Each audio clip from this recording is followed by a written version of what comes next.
Carroll traveling to Bishop Luers. Now, if you were going off returning players in last year's production, then I think Jeffrey Becker, the junior quarterback at Carroll, would be the preseason MVP of the SAC. As a sophomore, he was just such a force for the Carroll Chargers and nearly helped Carroll pull off a upset of Homestead in the sectional championship. And they did beat Snyder in their first sectional game.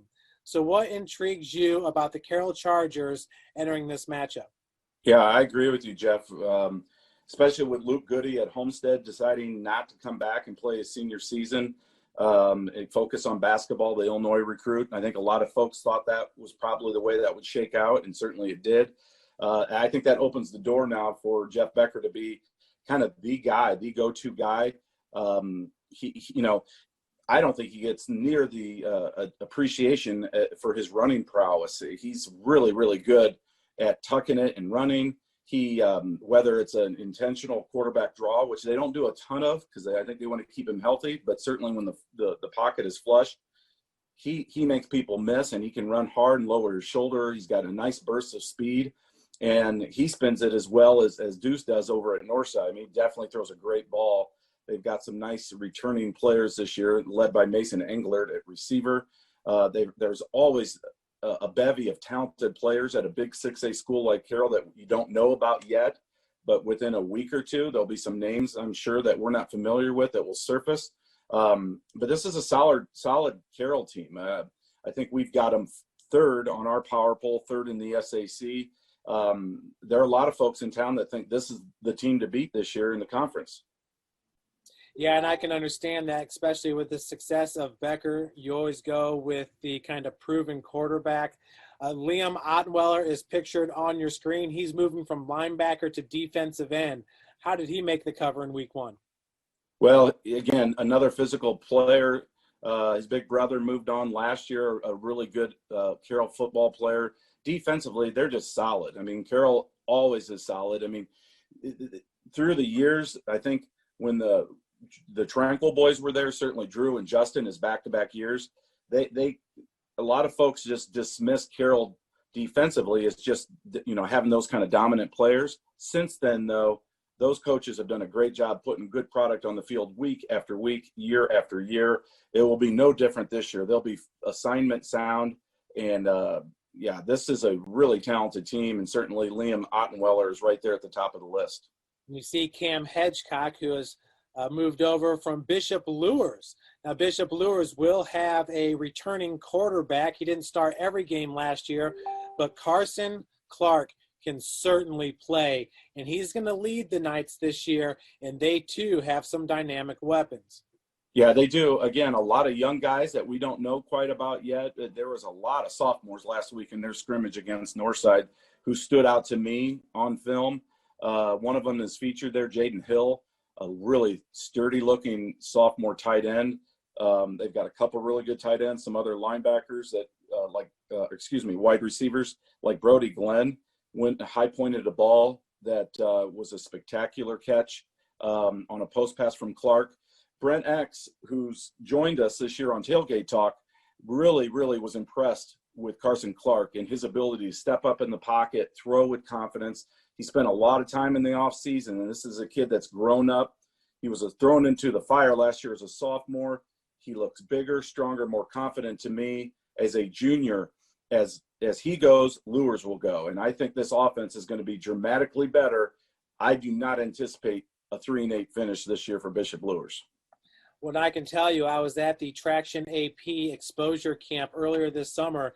Krishawn Menson can flat out fly. He might be the fastest player in the S. And good evening, everybody, and welcome to Luers Field here in Fort Wayne, Indiana. It is the SAC High School Football Opener, and boy, are we glad to have football after everything that has gone on with the coronavirus pandemic. I'm Thad Goff here on Summit City Sports. I am joined by Jack Givens for the broadcast tonight, and we have the Bishop Luers Knights versus the Carroll Chargers. Indeed, an intriguing matchup in no small part because you've got a Luers team trying to bounce back from a down year, a kind of year that they're not used to around here, going up against a Carroll team who last year was able to bounce back from a down year the year before, but we've got the national anthem coming up right now.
Well, as I said earlier, it is Bishop Luers versus Carroll. I'm Thad Goff along with Jack Gibbons bringing you the broadcast. And again, this Carroll team bounced back from a down year the year before, went from 3-7 in 2018 to 7-4 in 2019. Certainly a good year for the Chargers. Yeah, definitely, that's right. Yeah, I'm getting excited to see both defensive sides of the ball. Being on defense myself back in football, I'm really looking forward to seeing what they got. Now, this Luers team, they're in a similar position to where Carroll was last year. Of course, Carroll was able to bounce back from that tough season. Luers, they finished 3-8 last year, did win the playoff game against Central Noble in the first round, but then were ousted the following week. Luers, they're used to success around here. As head coach Kyle Lindsey, he's been a part of some successful teams, a couple of sectional titles, 2 regional titles, been a part of some state championships, if I'm not mistaken, in his time as an assistant coach here at Bishop Luers. But this is a Luers program that certainly is used to success, hoping to get things turned around after last year. Yeah, definitely. Hopefully Carroll will be able to keep the success rolling. Like you said, they went 7-4 last year, so I think they expect some of the same, if not better, this year. Now, one thing that both of these teams have in common is they both start junior quarterbacks. For Carroll, Jeff Becker is the starting quarterback. He was the starter even in the offseason last year. He had been named the starter. And then for Bishop Luers, Carson Clark, he got thrown into the fire by going up against Bishop Dwenger in Week 6. That was a tough matchup that'd be a tough matchup for just about anybody. Right, yeah, definitely. So it'll be interesting to see how these junior quarterbacks fare on a night like tonight. Again, Jeff Becker has the experience, emerged as one of the top passers in the SAC a year ago. Carson Clark, kind of still looking to develop. Had some decent games last year, but still looking to see him develop as he gets perhaps a year as a full starter under his belt this year. We'll go ahead and go over the depth charts. First, the offensive depth chart for Bishop Luers. Carson Clark is the starting quarterback with Nelson Kanapke right behind him. Ramon Anderson starts at running back with Sir Hale as his backup. Northrop transfer Krishawn Menson starts at wide receiver. Eli Gernhardt is his backup. Jaden Hill starts at tight end. Isaiah Simmons is his backup. The other wide receivers are Antoine Lake and Brody Glenn. The backups are Johnny Sewell and Nick Thompson. The offensive line, Billy O'Connor starts at left tackle with Jaden Sykes behind him. Garrett Schweidermar at left guard. Benrick Tanis backs him up. At center, George Bidet gets the start with Evan Linker behind him. At right guard, Brendan Mitchell gets the start with Gabe Zartman backing him up. At right tackle, it's Foster Johnson with Jordan Sykes as the backup. The place kicker is Roel Pineda, and he will handle the kickoffs as well. The offensive depth chart for Carroll looks a little bit more like this. Jeff Becker's the starting quarterback. Logan Swain is the backup. Aiden Lazoff and Luke Carmody are the running backs. Lazoff the starter, Carmody the backup. Max Malcolm and Elias Colbert are the right tackles. Starting right guard is Tyler Wiersema. Leonard Murphy is the backup. Daniel Reike is the starting center. Alex Gregory backs him up. Kyler Bills the starting left guard. Reeve Muncie the starting left tackle. Dylan Floyd is the starting tight end. The wide receivers are Cooper Rudolph, Mason Englert, and Cam Hedgecock. Defensive lineman is Aaron Jackway, Daniel Reike, Ethan Klinger, Liam Ottenweller. Those are the defensive linemen. The linebackers, Wade Steinbarger, Hunter Mertz, Craig McGinnis. Tucker Steele is the rover, and the defensive backs are Cade Dinan, Jorge Valdez, and Ethan Beaupre. And for this Luers defense, their starters include Benrek Tanis at defensive tackle, George Bidet also at defensive tackle. The defensive ends are Nelson Knapke and Isaiah Simmons. Mason Daring and Devon Doty are the linebackers. Nickel corner is R.J. Hogue. Strong safety is Ramon Anderson. Free safety is Krishawn Menson. And the corners are Sir Hale and Nick Thompson. Isaiah Simmons is the punter. The returners are Sir Hale and Krishawn Menson. So those are the starters for the Bishop Luers Knights. We'll be back in just a moment here on SummitCitySports.com.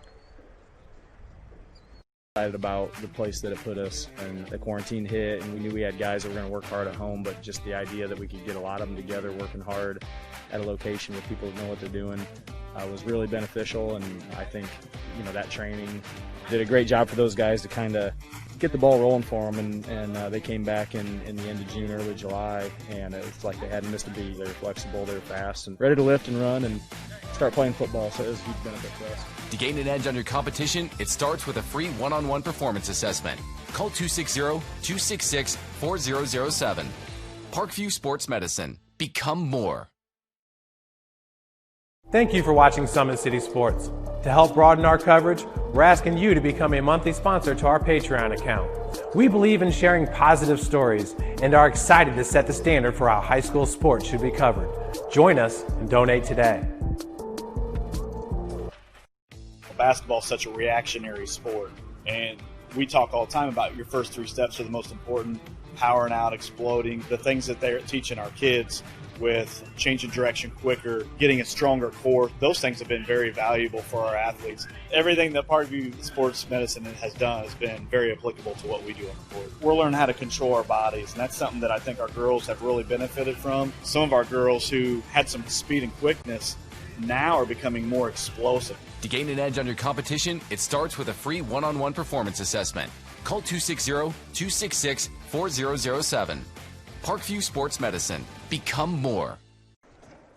We are back here at Luers Field. We'll go ahead and get a word in from some of our sponsors that allow us to come out and do these games. Today's broadcast is brought to you by SummitCitySports.com. Follow us on Twitter at 260 Sports, like our Facebook page, Summit City Sports, and be sure to subscribe to our YouTube channel.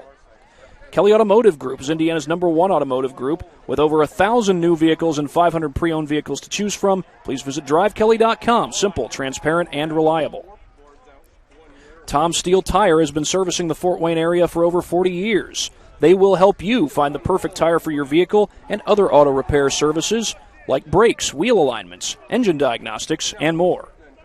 Big Eyed Fish has been around the Northeast Indiana area for generations. Like their Facebook pages for updated promotions and enjoy the best fish in Fort Wayne in a family-friendly environment at Big Eyed Fish.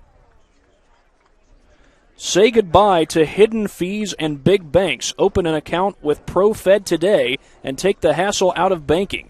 35,000 ATM locations, personalized experience, local loan specialists, and hassle-free banking. Visit profedcu.org. At Ottenweller Contracting, it is our mission to be the recommended partner for all of your contracting needs. We invest in our customers by providing peace of mind during the entire process from bid to build. Visit OttenwellerContracting.com.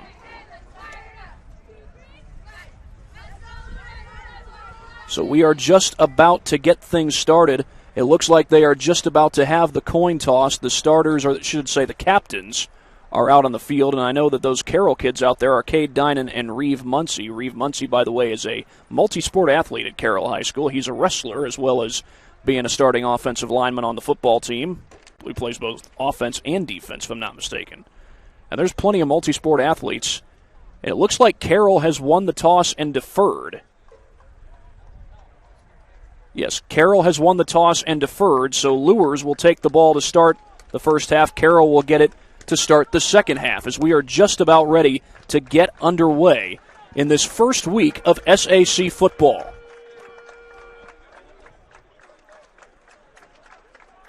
This is a Carroll team that has not always been in the SAC.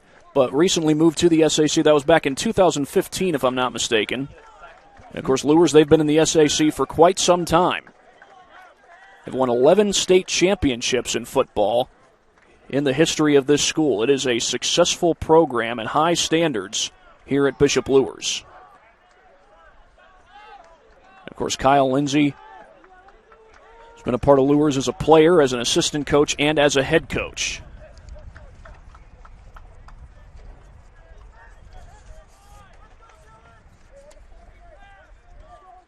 R.J. Hogue and Sir Hale back to return the kick. And set to kick it away is Evan Jester for the Carroll Chargers. And we are just about ready.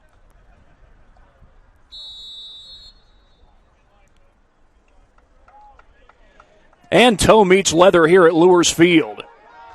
This will be R.J. Hogue on the return. He takes it from the 2-yard line. A change in direction across the 15, and the ball is out. Fumble. And I think Carroll got it. They did indeed. Right. Coming out of the pile with the football is Wade Steinbarger. That's a heck of the start to the season, huh? Absolutely. Already some drama and some good field position for the Chargers. And it looks like they're going to mark it at the 12-yard line. Well, you know, you give an experienced quarterback good field position, you just have to wait and see what happens next. Aiden Lazoff lines up behind Becker in the backfield. His top returning target from last year, by the way, is Mason Englert. He's to the bottom of your screen. They'll start it off on the ground. Lazoff breaks a tackle, gets a couple of blocks, but goes backwards on the play. A good open field tackle by Nelson Kanapke. Yeah, that Luers defense flew down to the right side of the field. Kanapke able to string it out. In fact, if I'm not mistaken, he is the younger brother of former Luers starting quarterback Norman Kanapke. Kanapke, who spent part of his career at Concordia before coming to Luers. Here's Becker to throw on second down to the corner. It's caught. It's a touchdown. Mason Englert on the far corner. And the Chargers take the early 7-0 lead. 6-0, I beg your pardon.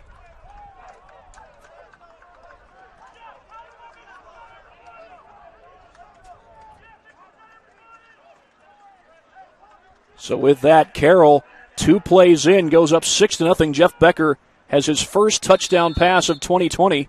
On his first pass of 2020. Absolutely. And here's Evan Jester to kick the PAT. They get it down. The kick is good. So Carroll takes the early 7-0 lead, taking advantage of the turnover. Back after this on SummitCitySports.com.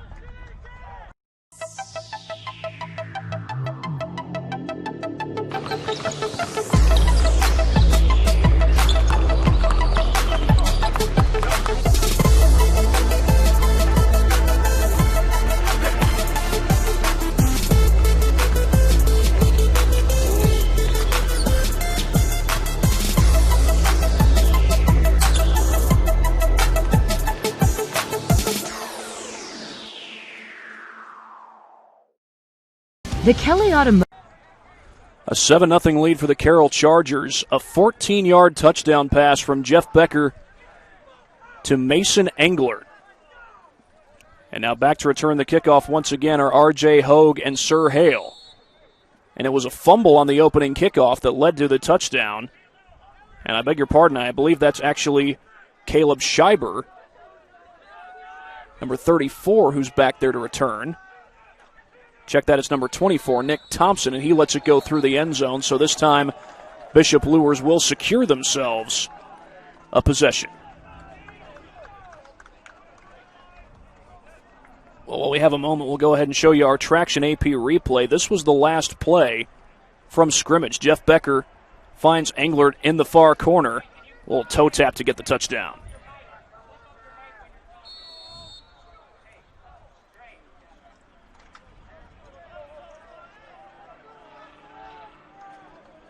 So now we'll see the first offensive possession of the game for Bishop Luers. Carson Clark will go under center for the Knights with the I formation right behind him.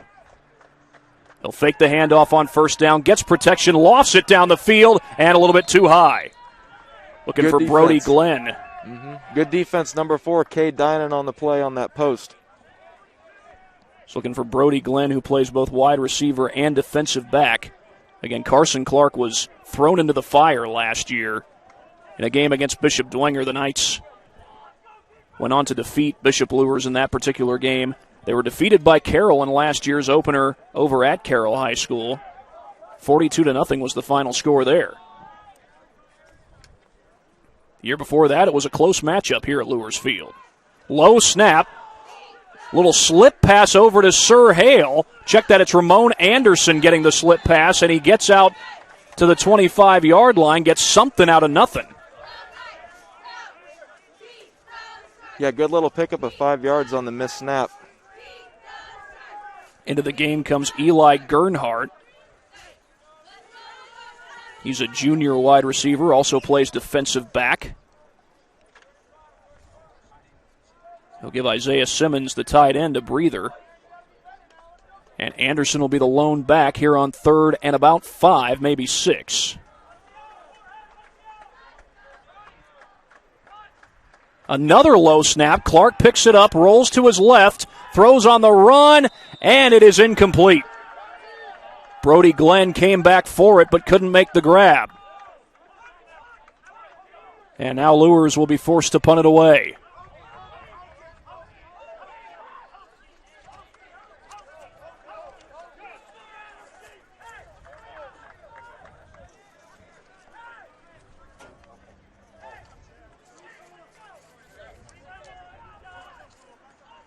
Isaiah Simmons. Check that. I believe that is Carson Clark who's back to boot it away. Gets some pressure. He did get it away, but it's a low kick. And Englert fields it on the run. Splits defenders. Gets across midfield, and there he goes. The punter trying to catch him. He sidesteps him. He's gone. Touchdown, Mason Englert. What a return. Made 2 miss right away with the juke.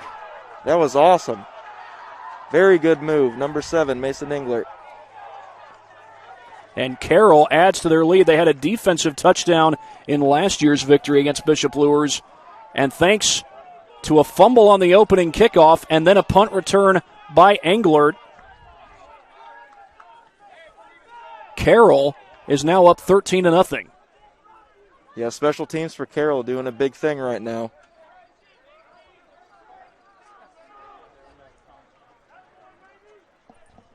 Well, right now, Carroll's trying to get the kicker out there. Evan Jester didn't have a whole lot of time to warm up. He probably wasn't expecting to come out and kick an extra point this early.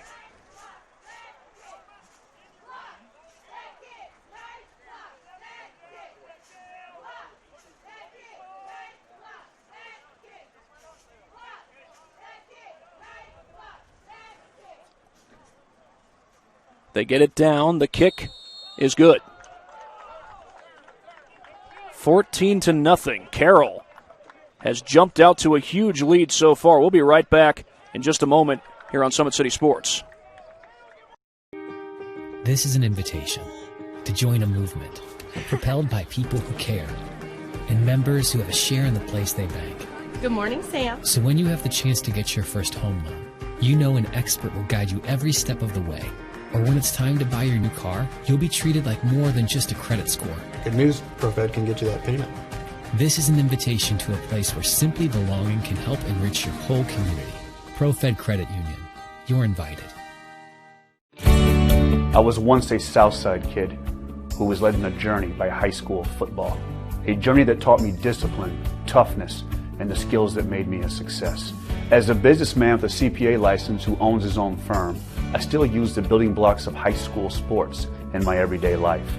Someday sports will end no matter what level you reach, but you will be left with the skills to compete in the next game, the game of life.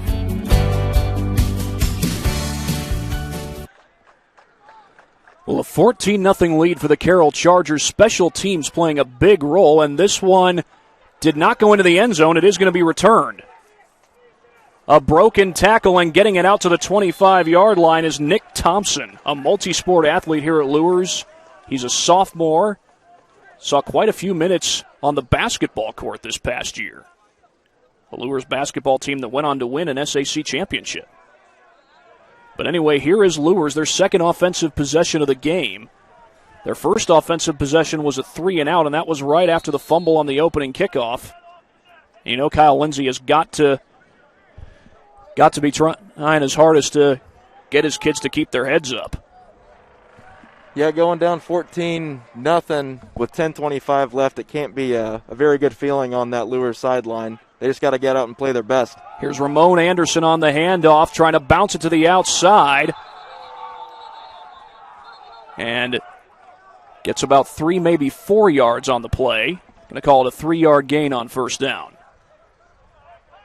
And it looks like a flag is on the play, so they're going to back this one up. It's against Luers. Looked like a hold. And it is a hold. Well, while we get a chance, we'll look at this last Traction AP replay. This was the kickoff return for a touchdown. That's the back end of it. But Mason Englert able to take that one all the way to the end zone. I believe it was 55 yards. So it would have been 2nd and 7, turns into 1st and 20. A little toss sweep, and Carroll is able to string that out. The defense swarms to the ball. 8 players out on that tackle. Craig McGinnis was the first to get there to bring Jaden Hill down. And Luers goes backwards once again.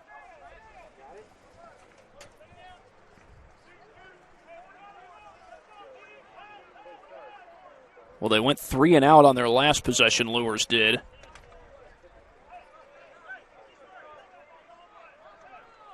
And here on their second possession, they've gone backwards. Looks like 2nd and 21, it appears. Clark lines up in the shotgun. He hands it off. Anderson bouncing it to the outside. There's a flag down on the play. It's going to be a short gain no matter how you stack it. Carroll was all over that one. Ethan Beaupre in on the tackle. And it is either going to back the Knights up unless Carroll declines the penalty.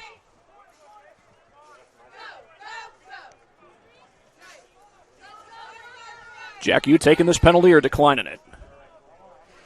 We just saw the signal from the referee, but... Now I just go with coach's opinion, to be honest with you. I do the same thing. Now, you played for Doug Dinan, if I'm not mistaken. Yes, I did. Graduated in 16, played for him since 2012 then. Yep. I believe 2012 was when Carroll won a sectional title. Yep, they're first in a while. Believe we played 10, won 14-13. Oh, immediately into the backfield was number 36, Dylan Bennett. Clark still on his feet and gets bumped out of bounds by a couple of Chargers. And in on that tackle was number 52, Mark Murray. A little bit of help from Jorge Valdez. Yeah, that whole defense for Carroll's looking really fast early in this game. Well, Luers not having a lot of success getting onto the outside of the edges. And there's Mason Englert, who had the punt return for a touchdown not too long ago. He now stands at Luers' 45-yard line, still backtracking.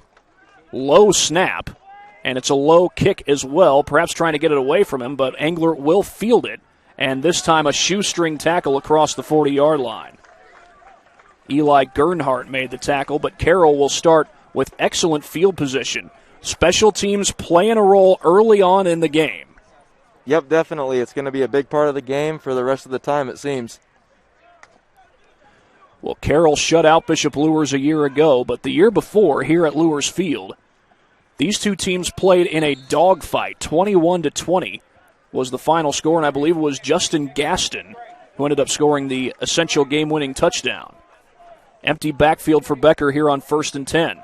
Only the second time that Carroll has had the ball offensively. Becker, was that a forward pass? Apparently it was. They blew that play dead right away. Knocked down by one of the D-line's big hands that went up.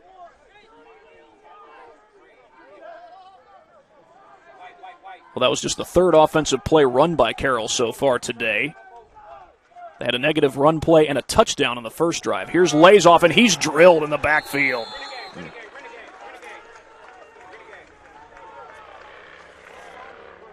Ben Rectanis, big number 73, in on that tackle. And now it's 3rd and 11 for the Chargers.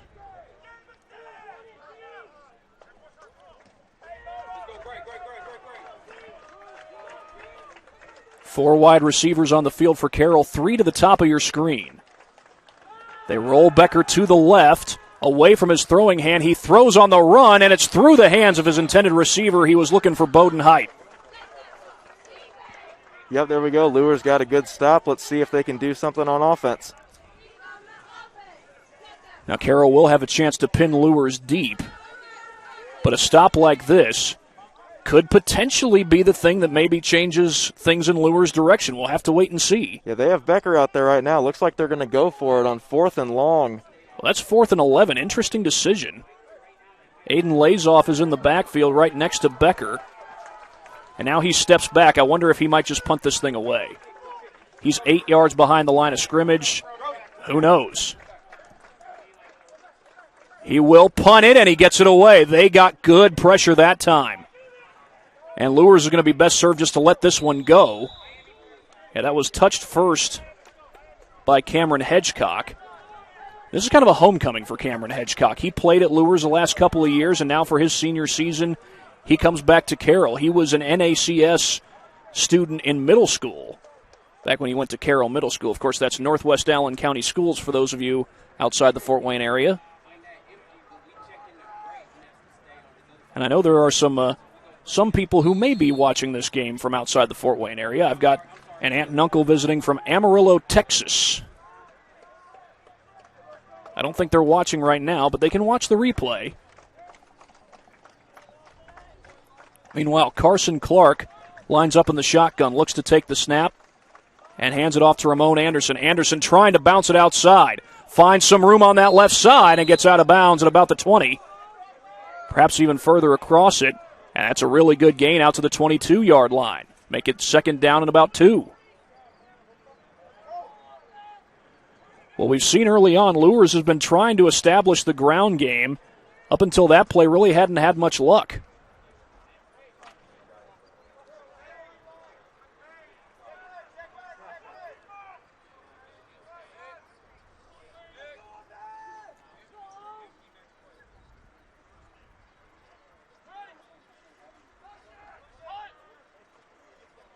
Hand off to Anderson again, turns it upfield, gets the first down and more. Drags a defender out across the 45 to about the 48, maybe the 49, and all of a sudden, Luers looks like they've got something going. Yeah, it's a great run for the first down, like you said, and hopefully this will get it going for them on offense. Ramon Anderson, one of multiple backs who got carries in the ground game a year ago. Braden Cowherd was another one of those backs. Cowherd has since graduated. Of course, it was just a couple of years ago when Jordan Presley was a big part of this running game, and I mean a huge part of this Luers running game. Here's Clark looking to throw. A quick release and a completion out across midfield. Eli Gernhardt with the catch. I believe that was Craig McGinnis with the open field tackle. I believe that was Clark's first completion of the game, but we got a lot of football left to be played. Carroll scored quick, but Luers is certainly not out of this just yet.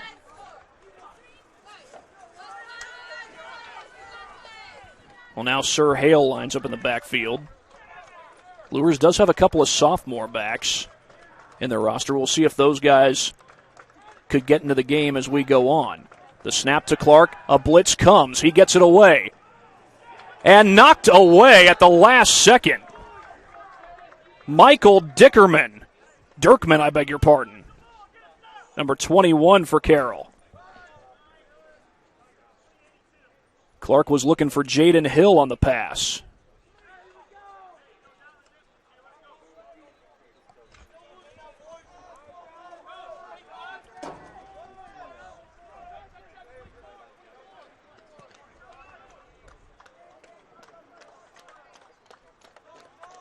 Well, they had the quick slant that got the 6-yard gain on the first play, or on the first down moments ago. And now they go to the ground with Sir Hale, and he runs right into the teeth of that Chargers defense. A surge up to about the 45-yard line, but just a 2-yard gain. Now, the down marker says 4, but I'm pretty sure it should be 3rd down.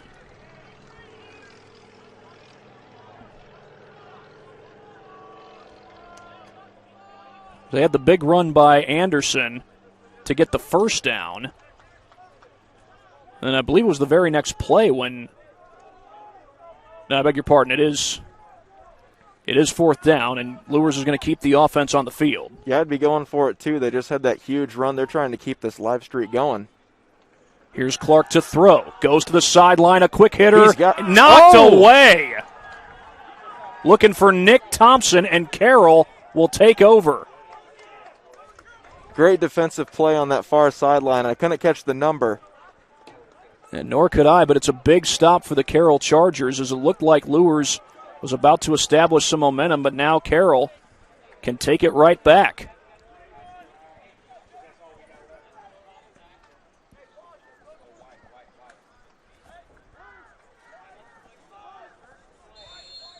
Now, so far, if I'm not mistaken, Jeff Becker has just the one completion, but that one completion went for 6 points.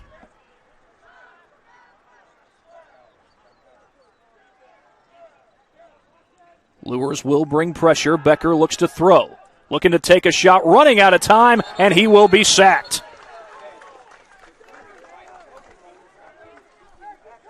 Isaiah Simmons, the junior linebacker, gets to the quarterback.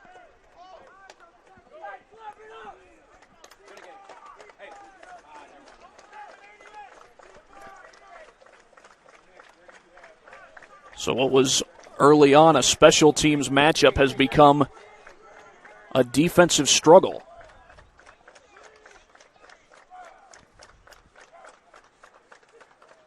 It's Becker on the zone read. They string it out, and he goes backwards. Devon Doty.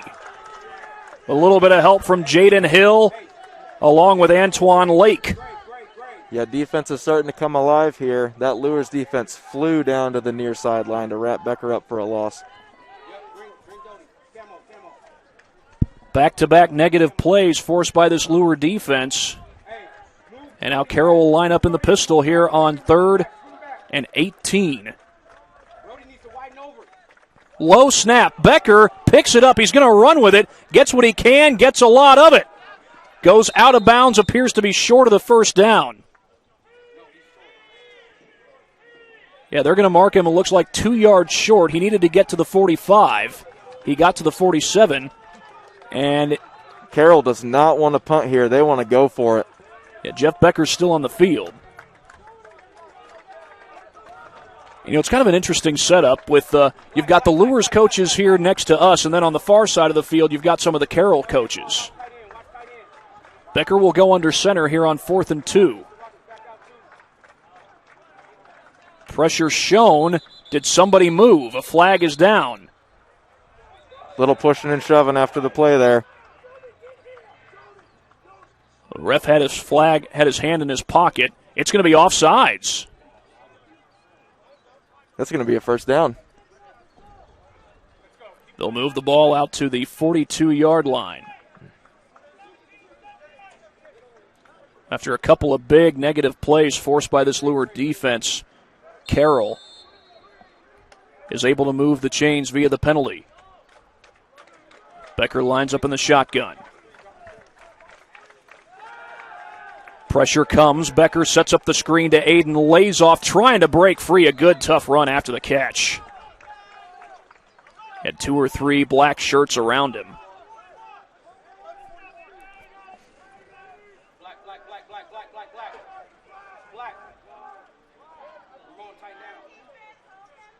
Blitz shown again by Luers. Becker, a little change in the play call.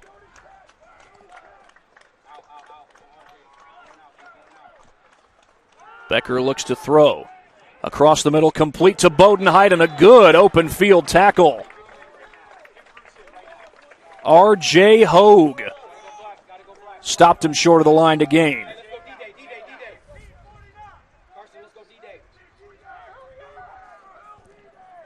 We'll go ahead and get another look at the last play brought to you by the Traction AP Replay. Good open field tackle that was by DJ Hogan. A timeout called. I believe it was taken by Bishop Luers. Well, we will keep it right with you for the time being. About 3:19 to go. Well, it looked like Luers was about to get a stop, but then the offside penalty allows Carroll another set of downs. Yep, now they're at third down again, so we're going to see what happens on 3rd and short. Had a good open field tackle moments ago by R.J. Hogue, which you just showed you on the Traction AP replay. And special teams played a big role in Carroll's first couple of touchdowns. They had the fumbled kickoff return that the Chargers recovered. That was, I believe, number 5, Wade Steinbarger, who got the recovery. And then Mason Englert catches the touchdown pass from Jeff Becker. In this game last year, Becker threw for 224 yards, had a touchdown pass, and also ran for a touchdown. He's a very talented runner. Was the leading rusher on last year's team. In fact, the Chargers had a couple of senior running backs graduate just a year ago, so they're kind of not necessarily shaking up the run game, but definitely getting new guys in. Yeah, definitely. That option piece is going to be a part of that Carroll offense, I'd bet you. And Doug Dinan's career as the head coach at Carroll, he's won 3 sectional championships. The Chargers have had 8 winning seasons in his first 10 years so far. He's a former Snyder assistant, was an offensive coordinator there, on staff with Kurt Tippmann, who is now the head coach at Snyder, as Becker rolls to his right, throws out on the flat, has the completion, and that looks to be enough for the first down to Jamison Coverstone. And indeed it is a first down. Looked like he got it right to the marker.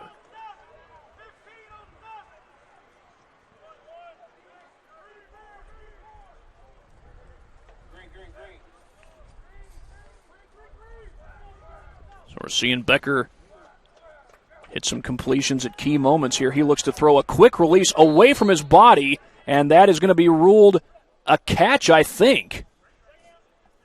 Nope, maybe not. An incomplete pass. I thought I saw the referee put his hands over his head as if the pass had been caught, but it certainly did not look like it was caught, and it turns out that is the call.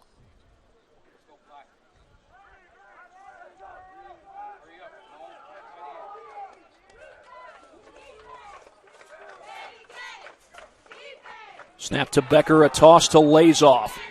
A change in direction, cut down behind the line. Mason Daring dares to make the play in the backfield. If they come out empty, go great. If they come out empty, go great.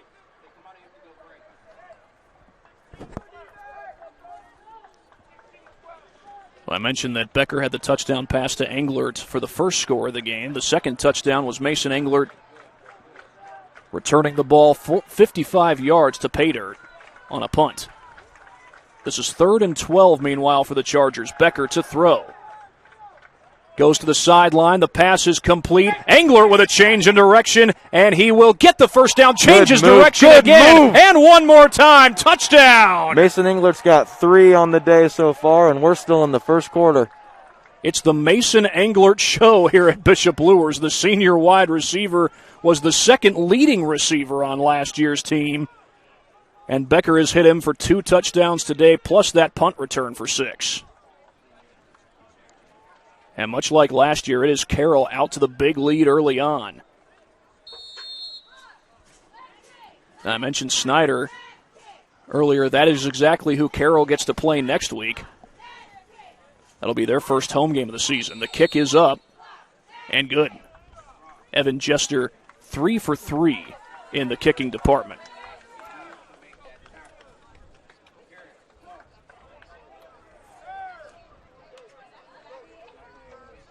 Well, we've got a chance. Jack, let's go ahead and show the folks our latest replay. This was the Englert touchdown moments ago. Yeah, you see that pass to the outside? He's going to give a little spin, give a little juke right there, and one more. And it's all the way home to the touchdown. Shifty moves by Mason Englert. And Carroll all of a sudden jumps out to a 21-0 lead.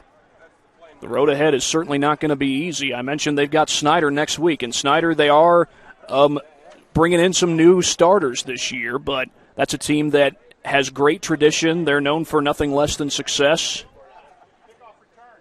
And I talked to some of those kids before the season last year, most of which have since graduated, but a lot of those seniors from 2019, they wanted nothing less, I should say, than a state championship. They didn't quite get that, although Snyder did have a good season, but it was Carroll who ousted them in the sectional playoffs. And that was after a very memorable Week 2 regular season game. Jester's kick is angled toward the sideline. Is it going to stay in bounds? It's picked up along the sideline and returned out across the 20. I think that might have been Sir Hale on the return. He would have been better served to let that go out of bounds.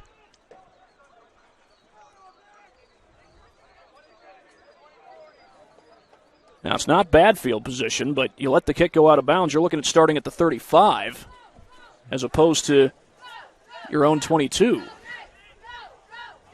Yeah, that Carroll team was flying down the field. He didn't have much time to maybe let it go out of bounds. He just had to take it up and run with it.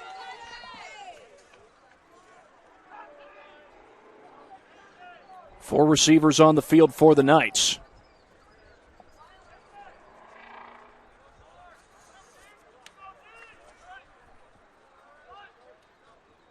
Clark looks to throw, sets up the screen complete to Ramon Anderson, breaks one tackle, and gets a good gain on first down at across the 25-yard line. Well, they're on the back end of that. Brody Glenn and Cade Dinan got a little tangled up with each other in the blocking. This is going to be 2nd down and 5 after the screen play. We're coming up on a minute to play here in the first quarter. 1:15 left to go. If I'm not mistaken, Luers has just one first down so far.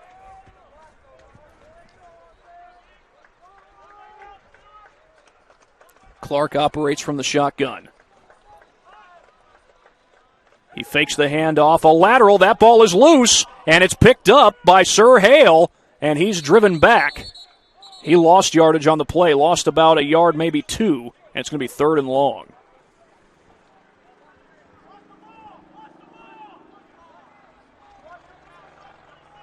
Going to call it a loss of a yard on the play as they mark it back at the 26-yard line, 3rd and 6, and we'll see if Luers gets the play off before this first quarter, comes to an end.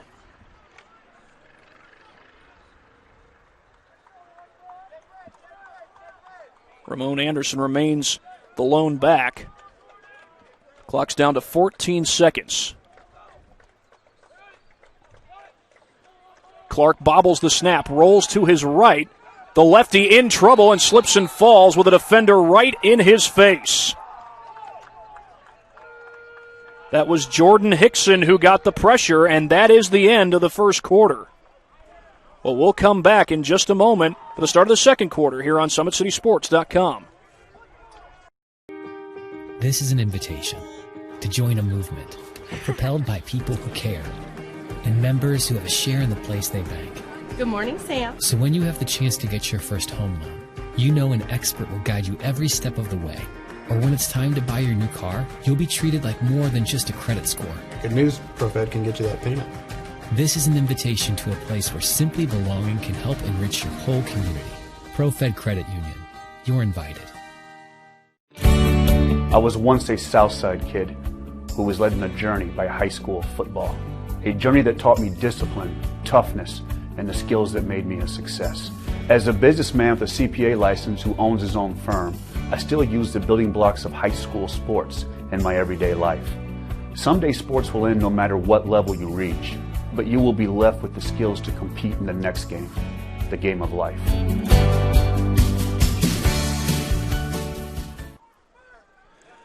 Well, we are ready to begin the second quarter here at Luers Field. This is 4th and 6, and Bishop Luers is about to punt it away. It's Clark back to punt. He gets some pressure, very low punt, and that's going to roll to about the 35, maybe the 36-yard line, and Carroll is going to have great field position again.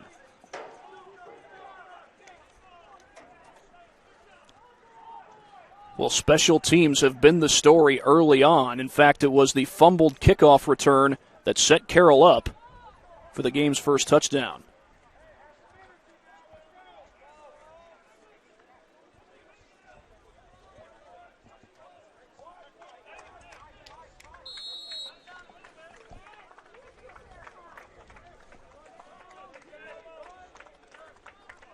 And they'll start this drive from the 36-yard line of Luers.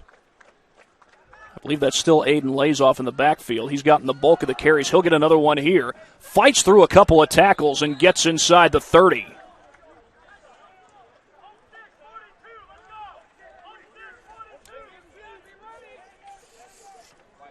Aiden Lazoff, a junior running back. He comes in at about 5'10".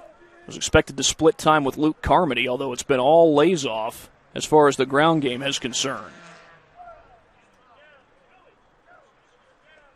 Lazoff gets it again, runs into a wall this time and goes backwards. Isaiah Simmons, along with Ben Rectanis, in on that tackle. And the Knights force a third down situation.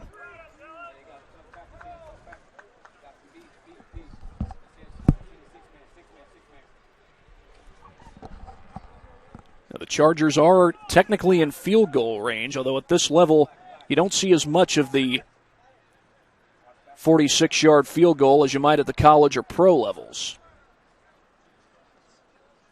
Becker will hand this one off to Hunter Mertz off the right side. He's gone. Touchdown. A big run by Hunter Mertz to the end zone.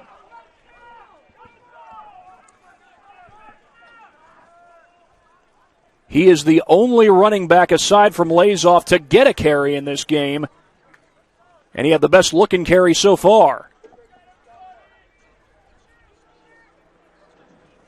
Now Mertz is listed as a starter at inside linebacker.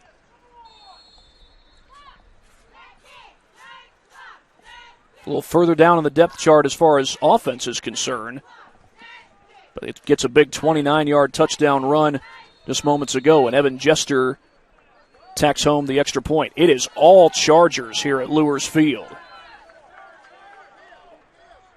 Well, while we have a moment, we'll go ahead and take a look at our latest replay brought to you by Traction Athletic Performance.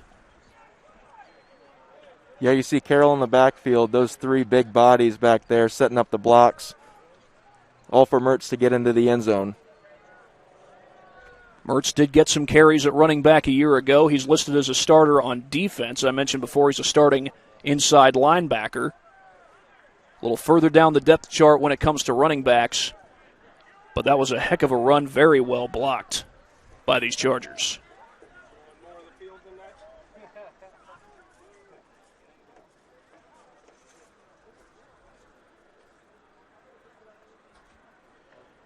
Now Bishop Luers next week will go on the road to take on Wayne.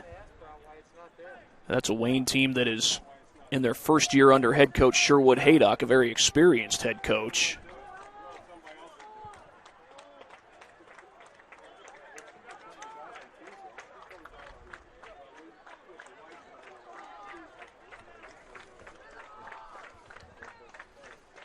As Jester looks to kick this one away.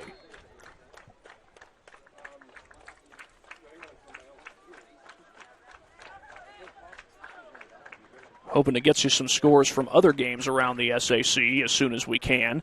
This kickoff, meanwhile, is muffed by Sir Hale. He picks it up. Finds some room off the right side. Trying to get it out to the 20.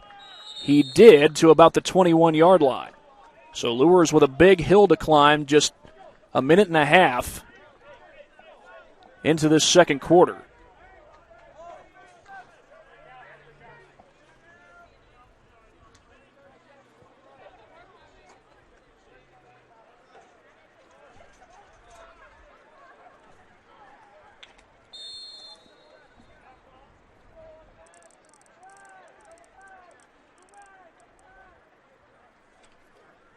Carson Clark will line up in the shotgun.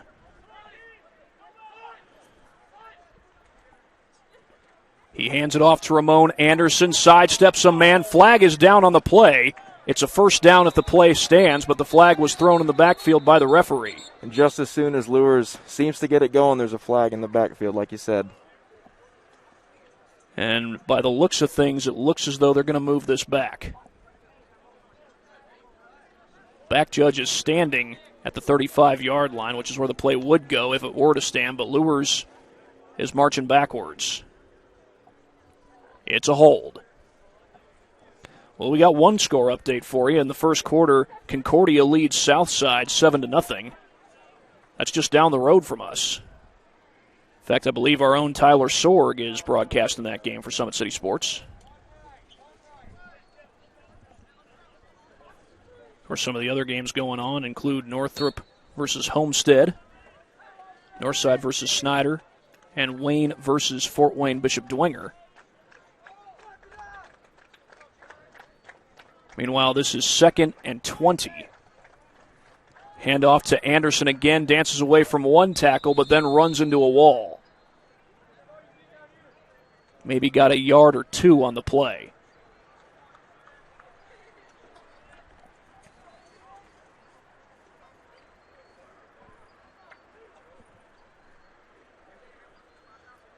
And they're going to mark it at the 13-yard line. Not mistaken, Luers has just one first down in the game so far.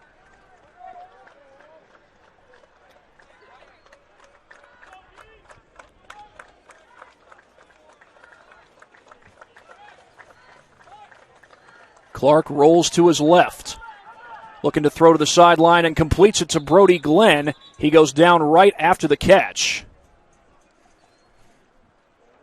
He had a defender right in front of him, Ethan Beaupre. Still came up short of the original line of scrimmage. This is going to be 3rd and 12.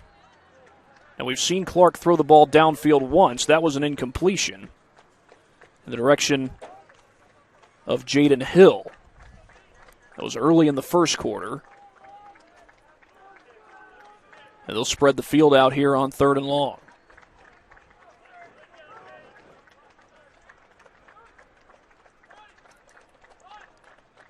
Clark takes the snap, gets some pressure, takes a shot downfield into double coverage, and intercepted off the ricochet by Ethan Beaupre. Beaupre down the sideline, takes it out of bounds across the 20. And that Carroll defense still looking real strong. No doubt about that. Well, he was trying to fit that one into triple coverage. I think Glenn was the intended receiver. Well, while they change personnel, we'll go ahead and get a look at it. Here's the latest Traction AP replay for you. He threw that thing right into triple coverage, didn't he? Yeah, he did. Bounced off some fingers and ended up in number 11's hands. They faked the handoff and a quick hitter right across the middle to Jamison Coverstone, and that looks to be enough for a first down. And it is indeed. 1st and goal for the Chargers.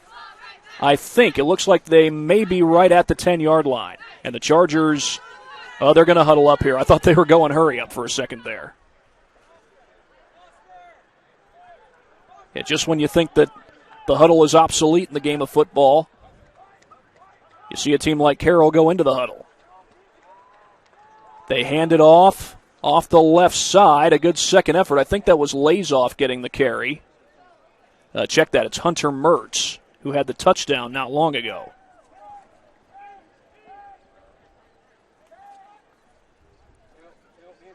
If I'm not mistaken, it was last year when the new rule was put in place that if a team gets to a 35-point lead or more in the second half, the game goes to a running clock.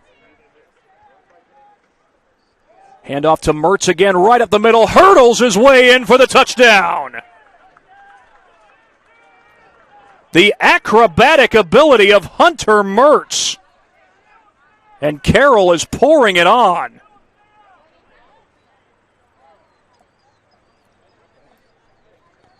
Well, it was Lazoff getting almost all the carries in the ground game before that, the drive a couple of moments ago, and now Hunter Mertz with back-to-back rushing touchdowns. Yeah, that's right. They sent those 3 big guys in the backfield again, and they got a touchdown out of it again.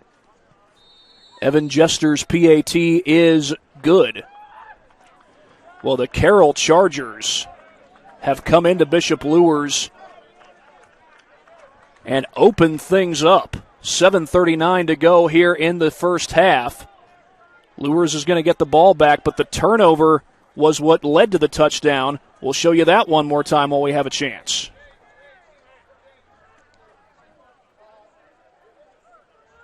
Yeah, that was Clark trying to get the ball to Brody Glenn. Ethan Beaupre comes up with the interception. And it was capped off by this last play. And did you know Hunter Mertz had any acrobatic ability? No idea at all. When I see him at middle linebacker, I don't think he's going to run like a running back. Well, he not only ran like a running back, he jumped like a circus performer. That's right. It's a shame the Barnum and Bailey circus is no longer in operation. Really, the only thing I'd have been interested in that was to see the circus train. Yeah, you didn't know I was a train buff, did you? No, I did not. Here's Jester on the kickoff. And that's going to go into the end zone, and Luers will start this possession from their own 20. Well, there is indeed a lot of football to be played, and you got to think that at this point, Kyle Lindsey's message to his guys is something along the lines of, it's not over yet, let's keep fighting. Yeah, they just got to pick their heads up. A lot of low heads on the sideline. They just got to get out there and play. Luers obviously went through the difficulty of going 3-8 last year. They've had better success than that in recent years. They've had better success than that over several years, in fact. They were no doubt a powerhouse back when Matt Lindsey was the head coach here, won several state championships. Kyle Lindsey, the current head coach, was part of that staff, I believe, for a period of time as Clark goes for the quick hitter to the sideline, and a sliding catch there by Antoine Lake. Yeah, nice gain of about 7 yards. Well, we've seen a few of those plays early in drives from Bishop Luers. They get those quick hitters and set up some short yardage situations. So that's one thing that they have going for them. Yeah, unfortunately, though, when they get those big plays after those quick hitters, there's a flag in the backfield, and it puts them back a little bit. Well, Ramon Anderson is in the backfield here on 2nd down and 3.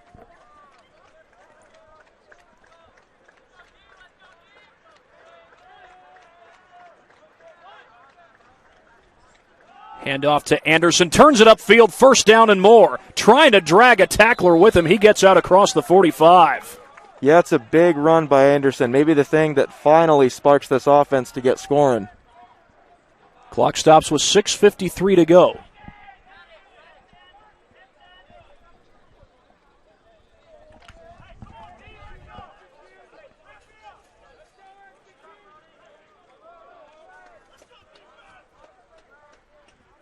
Luers has gotten into Carroll territory a couple of times. And we've seen a couple of times that Anderson has carried the football. He's got a quick burst of speed, but it's Clark to throw. He sets up the screen to Brody Glenn. Breaks a tackle. Almost broke another one. It's a good gain on 1st down, though, out to about the 48 in Carroll territory. Flag comes in after the play, 2 of them. Did we get some extracurriculars on this one? Yeah, it's going to be some unsportsmanlike on Carroll. That's going to be an automatic 1st down for Luers. Unless perhaps there was another one on Luers, and nope, it was just on Carroll. Yeah, I think I saw one of the Carroll players throw the football up into the air after the play was over.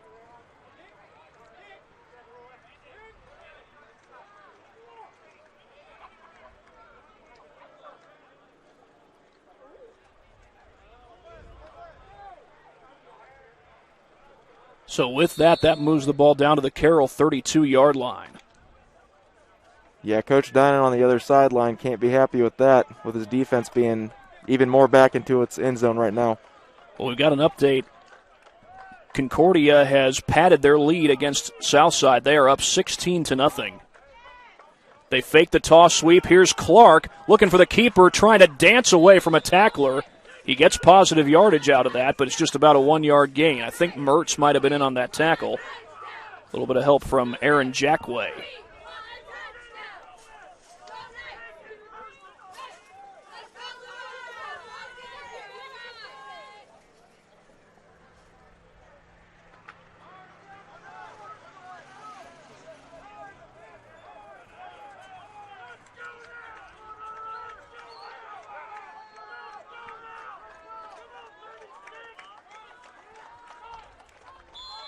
And that might be movement by Luers as a flag comes in. Yep, it's a false start.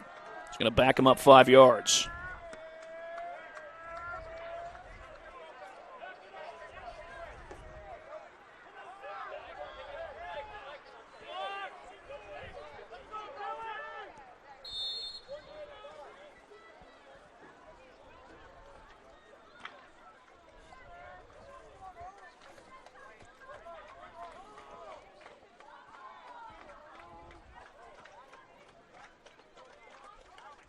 Second down and 15. Clark looks to throw, gets it away, ripped away and intercepted. Michael Dirkman steals one away. The pass was intended, I think, for Brody Glenn, and Dirkman just snatched it away. Yeah, jumped it on that out route right as it was going to the receiver. We'll take another look at it here on the Traction AP replay.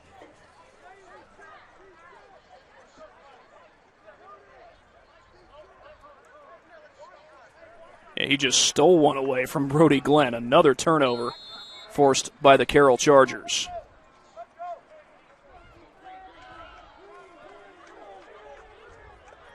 As Jeff Becker goes out of the shotgun, it's like lays off back in the game at running back. Becker rolls to his right, pumps, wants a shot downfield. Man is there. It's Englert. He hauls it in across the 35.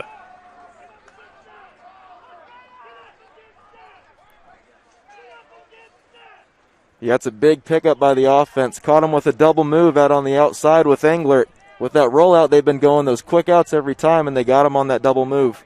And Englert did exactly what you ask a wide receiver to do, go up and catch it with your hands instead of waiting for it, even though he had all the room in the world. Here's Becker on the keeper, straight up the middle, trying to get to the marker. He's going to be close, it looks like. Looks like they're going to mark him maybe at the 24. And that is enough to move the chains. Yeah, there's that dual threat that you were talking about earlier with Jeff Becker. He was the leading rusher a year ago for the Chargers as we approach the 4-minute mark. And one of the top dual threat quarterbacks in the state, I believe. Becker fakes, gets pressure, dances away from the first man, loses the ball. Gets it back, I think. And the signal is he did get it back. Really close call by Becker on that little missed fumble.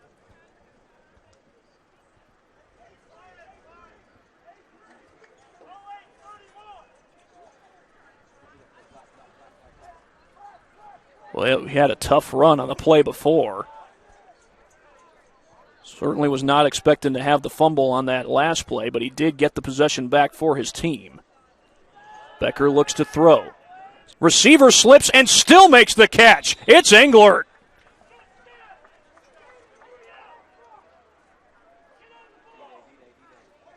How about that effort by the senior wide receiver?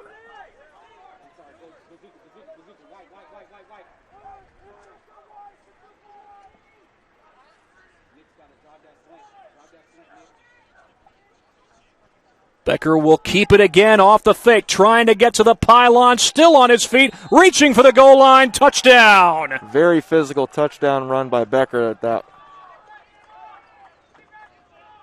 And now Carroll is very close to matching the final score of last year's game. We'll tell you more about that after this extra point happens. We still have 3 minutes and 6 seconds left in the second. 3 turnovers forced by Carroll, one of them in the special teams arena. Fumbled snap. Well, the announcer jinxed that one. Here's Becker to throw to the end zone. Is that caught? No.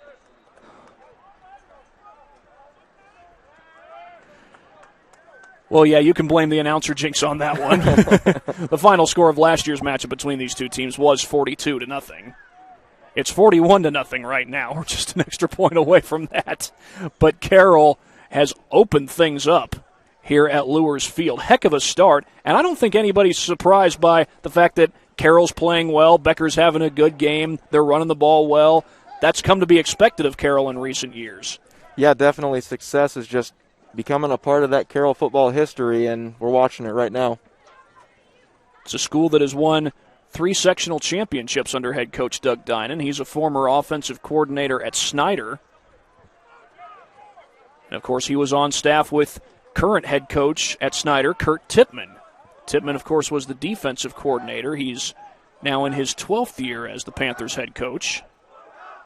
And they'll see each other again next week. Now, I'm sure Carroll fans are eager to get out on that new field turf, but that particular field hasn't quite been built yet. Yep, it's supposed to be built start of the 2021 season, I believe. So when it's supposed to be put in use is in the 2021 season. Yes. Sir Hale looking to field this one right next to the sideline. He'll take it, gets it across the 10, breaks one tackle, but the second wave gets to him. That kickoff team pinned him inside the 20 yet again. Well, Luers again deep in their own territory.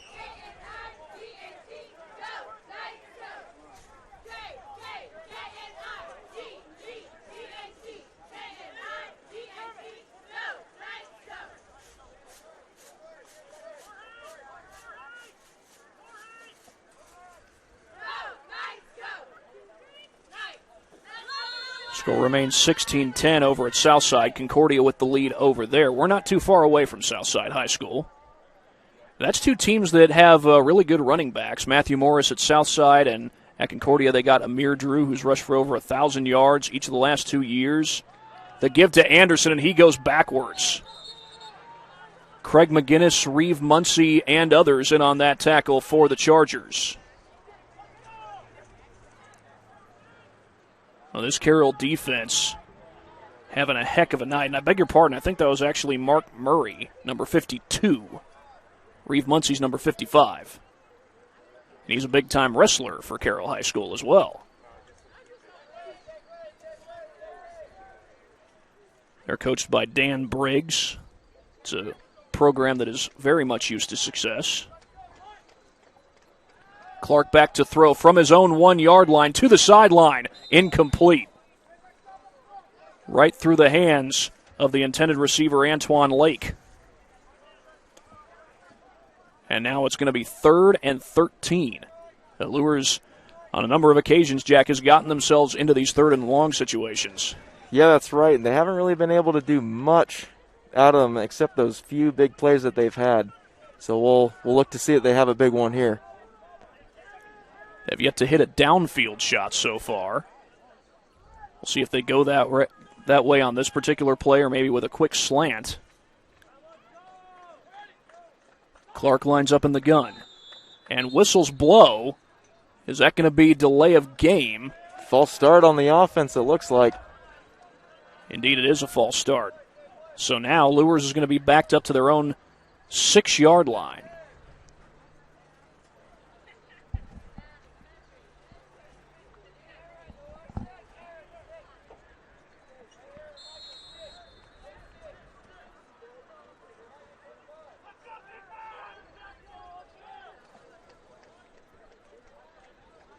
And I think that's Brody Glenn being looked at by the training staff on the sideline. Clark to throw from his own end zone, gets it away and completes it out in space. Eli Gernhardt not going to have enough for the first down, though. No, quite a few Carroll Chargers out there. Ethan Beaupre, number 11, flying in at the end of the play. Beaupre was the one who had the interception earlier in the game. One of 2 picks for this Carroll defense. Yep, had it on that post downfield. I believe Carroll's also forced a turnover on downs, and Luers is going to go for it here on 4th down 41-0.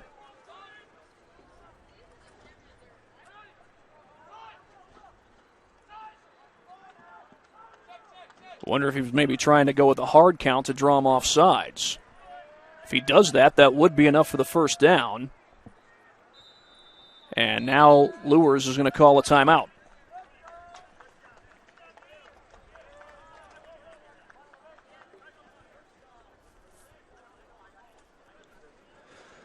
Well, from the get-go, Carroll took the momentum. Now, you had a feeling for a moment early on that even after Carroll built that 14-0 lead that maybe Luers would be able to build some momentum, make this a ball game, but Carroll has just kept pushing the pedal down. Yep, pushing the pedal, and penalties. Penalties on Luers' side is killing their offense right now.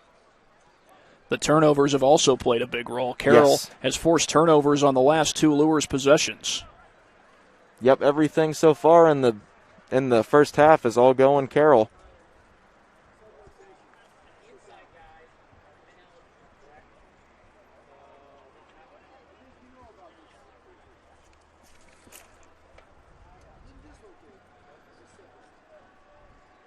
We'll see if perhaps Luers tries to bring the offense back out on the field, if nothing else, just to get something going late in this first half. Yeah, they need it, especially going into the halftime. They're down 41 points. They got to get something going to at least spark the second half.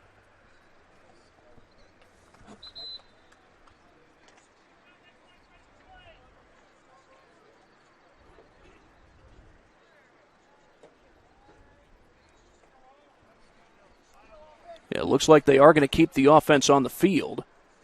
Clark is out there, although he has handled the punting duties as well as quarterback. Backed up on their own 20. This is 4th and 4. Clark looks to throw. Rolls to his right, away from his body, and that goes off the hands of Simmons. And Carroll will take over once again with great field position, though there was a whistle. There's a flag down at about the 35 far sideline. Is that going to be defensive pass interference? It is on Carroll. Oh, that is a huge break for the Knights. Big break. Finally something going in the way of Luers. I think that was Doug Dinan who just said, let's get the ball back, let's go. Yeah, he wants it. He wants to put up some more points before the half ends.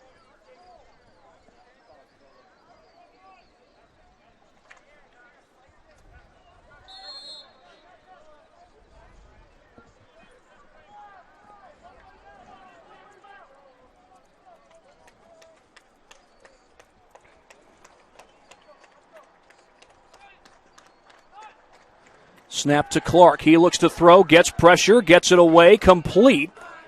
And a first down and more. There's a big running lane for Nick Thompson. Can he get there? They finally catch him inside the 10. But it's 1st and goal for the Knights. Big play by Thompson, bringing it all the way down inside the 10. Finally a spark for that Luers offense. The sophomore wide receiver and defensive back gives Luers a chance to get something on the board before the first half comes to an end. Winding down about 55 seconds and running. Clark operates from the gun. He looks to throw. Throws to the sideline. Pass is caught. He came out of the end zone to get it. That was Antoine Lake with the catch. Pushed out of bounds at about the 3-yard line by number 4, Cade Dinan. Cade Dinan, one of the senior defensive backs on this Carroll team. Clock continues to move.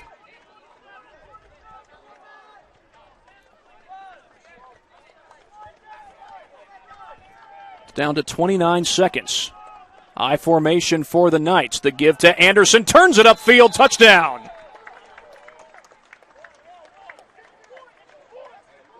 And Luers gets on the board. Yeah, that line opened up a really nice hole for him up the middle to get him 6. Luers scores with 23.4 seconds to spare.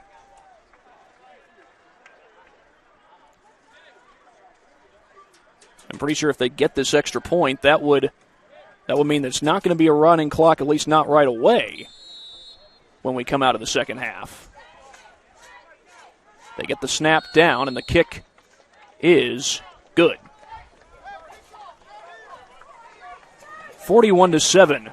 Carroll with the lead over Luers, and we'll give you a look at our latest replay brought to you by Traction Athletic Performance, and we'll do that in just a brief moment. As Luers finally able to get on the scoreboard, and now here's a look at that Traction Athletic Performance replay. Right there, nice cut, right back upfield. Hole opened up, 6. Good play.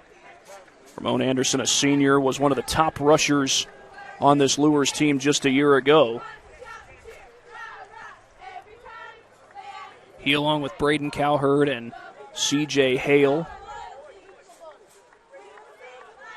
they were three backs who were frequently used in the Knights' offense.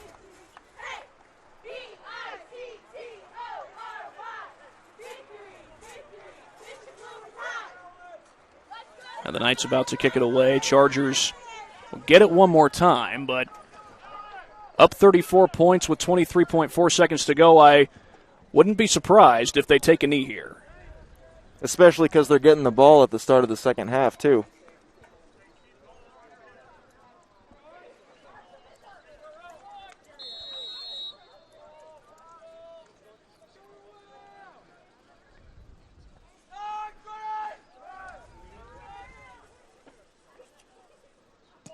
Kick is away. And backtracking and bobbling the kick is Jorge Valdez, but it goes into the end zone for a touchback. So now they'll bring this one out to the 20-yard line, and Carroll will either take a knee or maybe run one more play before halftime. But, Jack, as you said, they do get the ball to start the second half. They won the toss, deferred the option, and then it's one of those interesting situations. They got the ball to start the first half, and they'll get it again to start the second half. Yeah, that's right. Off that fumble off the first kickoff, that opening kickoff, ended in 6 for Carroll. Just 2 plays and 6 points for the Chargers on that particular drive. It looks like Becker's going to go out of the shotgun here. Yeah, they're going to go out of the pistol formation. They've got 3 wide receivers out on the field for him right now. Here's Becker to throw. Goes to the sideline. A little hook and ladder down the sideline. Aiden Lazoff gets it out across the 45, and the clock stops with 14 seconds to go. Carroll wants those points real bad before this half is over. Perhaps trying to get it to a 35-point lead before halftime. They had a very, very solid kicker last year, Trevor Horton. He's now at Indiana Wesleyan. He played both football and soccer for Carroll. Becker looks to throw. Running out of time. Gets away from one man, and there he goes. Trying to get away from trouble. Battling for extra yardage. Here comes a flag. Are they going to get a horse collar here?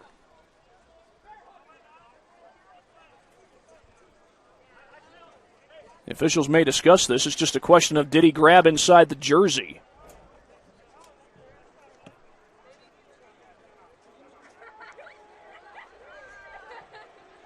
And it looked like Doug Dinan did just call a timeout. And yes, it is a horse collar tackle. Well, that's going to put the ball in Luers territory. Not quite in field goal range, though.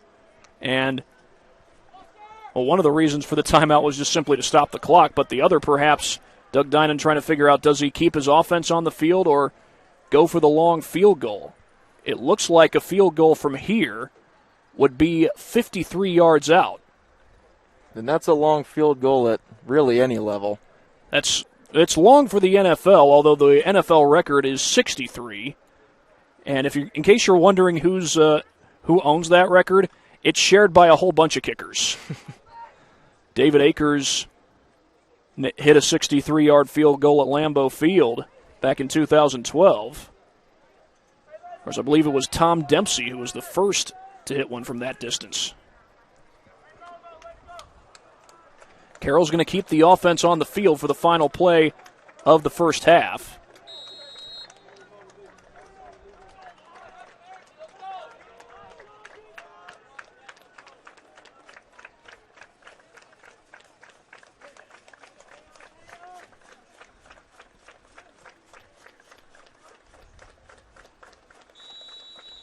And now another timeout.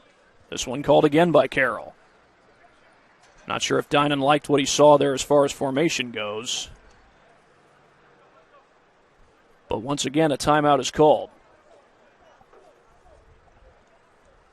Well, we've still got another half of football to be played after these 3 seconds are up. But again, next week, Carroll will go back home for their home opener where they will take on Snyder. As for Luers, they'll go on the road, not too far from here, to play at Wayne High School, and a team coached by longtime high school head coach Sherwood Haydock. Of course, Haydock is coached at Harding and also at Woodland, won a state championship at Harding. Had several successful teams in his time at Woodland.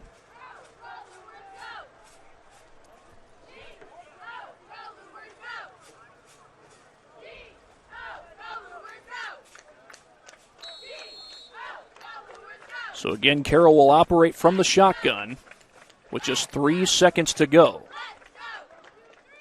Luers will blitz. Becker running out of time, gets away from a defender, takes a shot toward the end zone. Englert is there. He holds it in. Touchdown. He scores.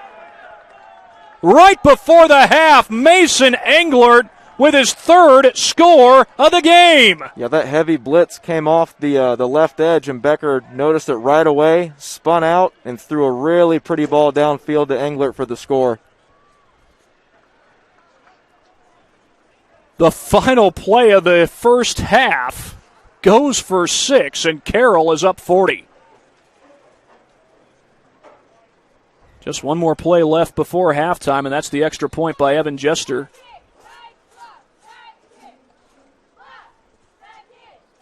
They get it down, and Jester's kick is good.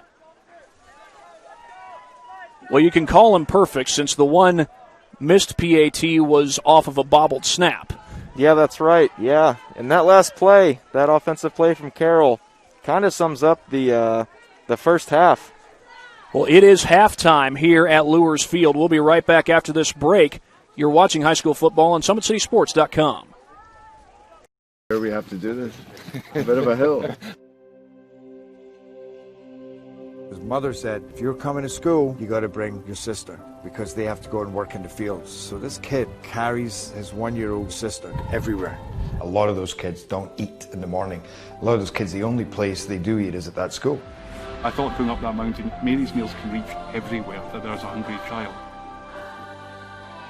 Do you see what happens after a simple meal? It just came to life. Love reaches everywhere.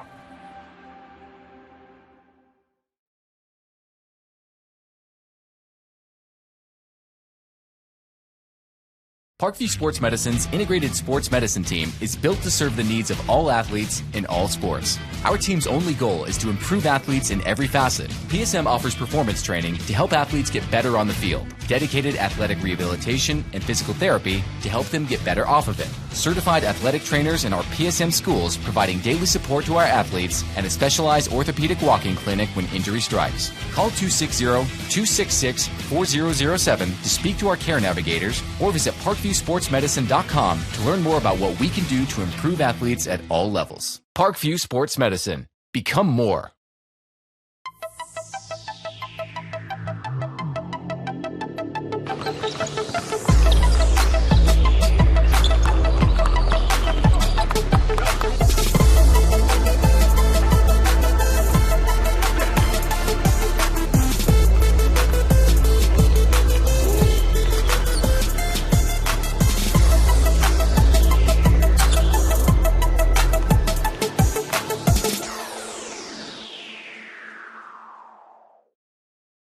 Welcome to the Summit City, home to the 260's dedicated high school athletes and fans. Each victory and celebration captured by our camera. Treasure the highlights from the Summit Athletic Conference this season or complete games live or on demand. After all, nobody's more proud to call Fort Wayne home than SummitCitySports.com.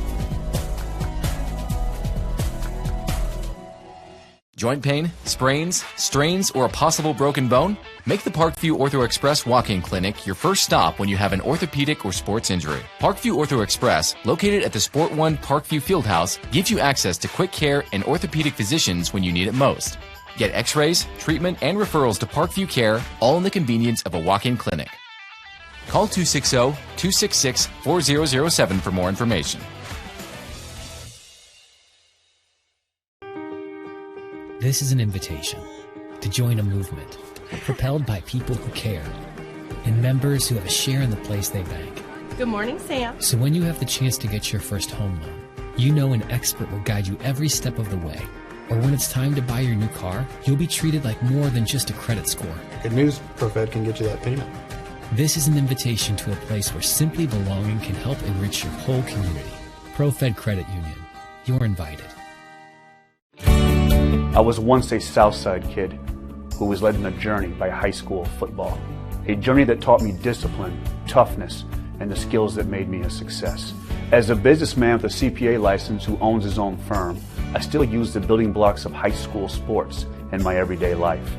Someday sports will end no matter what level you reach, but you will be left with the skills to compete in the next game, the game of life. Someday, you'll get your knee replaced. Someday, a new hip. Someday can be sooner than you think. At Parkview Ortho Hospital, we want to help you get moving again. So we offer a full range of options for joint pain, including outpatient joint replacements and personalized solutions. It's time to reclaim your life at Parkview Ortho Hospital, because someday is today. Learn more at parkview.com/ortho. Parkview, we believe in better. Thank you for watching Summit City Sports. To help broaden our coverage, we're asking you to become a monthly sponsor to our Patreon account. We produce weekly highlights and live video broadcasts. When the Homestead Girls Golf Team won its first state title in program history, we were there. When Fort Wayne brought back 3 state titles in cross country, we were there. We believe in sharing positive stories and setting the standard for how high school sports should be covered. Join us and donate today. The Kelly Automotive Group is simple, transparent, reliable. Simple. Our customer specialists make buying a car easy and fun. Transparent. Our price listed is the best price. No hassle, no gimmicks. Reliable. Buy with confidence and peace of mind. We work hard to ensure the best value however you shop. Come see us in Decatur at the 2733 Auto Mall and shop 7 brands in one location. The Kelly Automotive Group. Simple, transparent. Yep, that's Tim. He's got Wayne Dwenger. 28-0 Dwenger.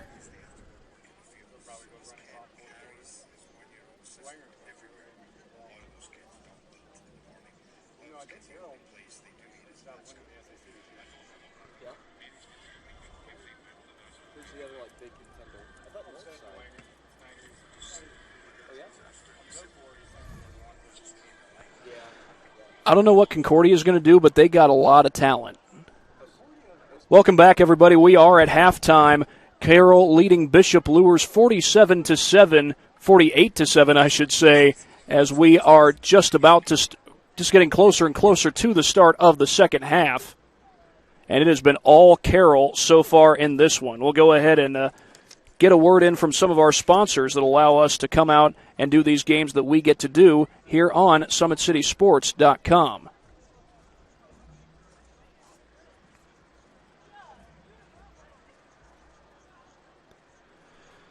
Parkview Sports Medicine continues to lead the way in Northeast Indiana. Their specialized sports medicine team offers direct access to physical therapy and sports physicians in our new Parkview Ortho Express Clinic, located at the Sport One Parkview Fieldhouse. No referral is needed, saving you both time and money. Visit parkviewsportsmedicine.com to learn more.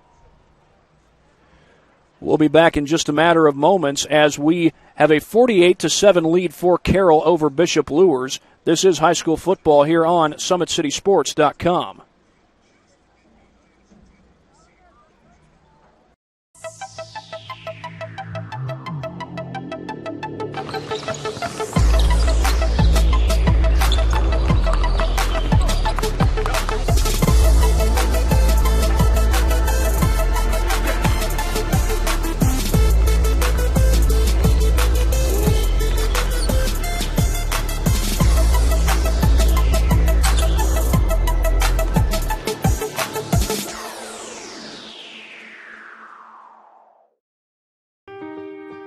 This is an invitation to join a movement propelled by people who care and members who have a share in the place they bank.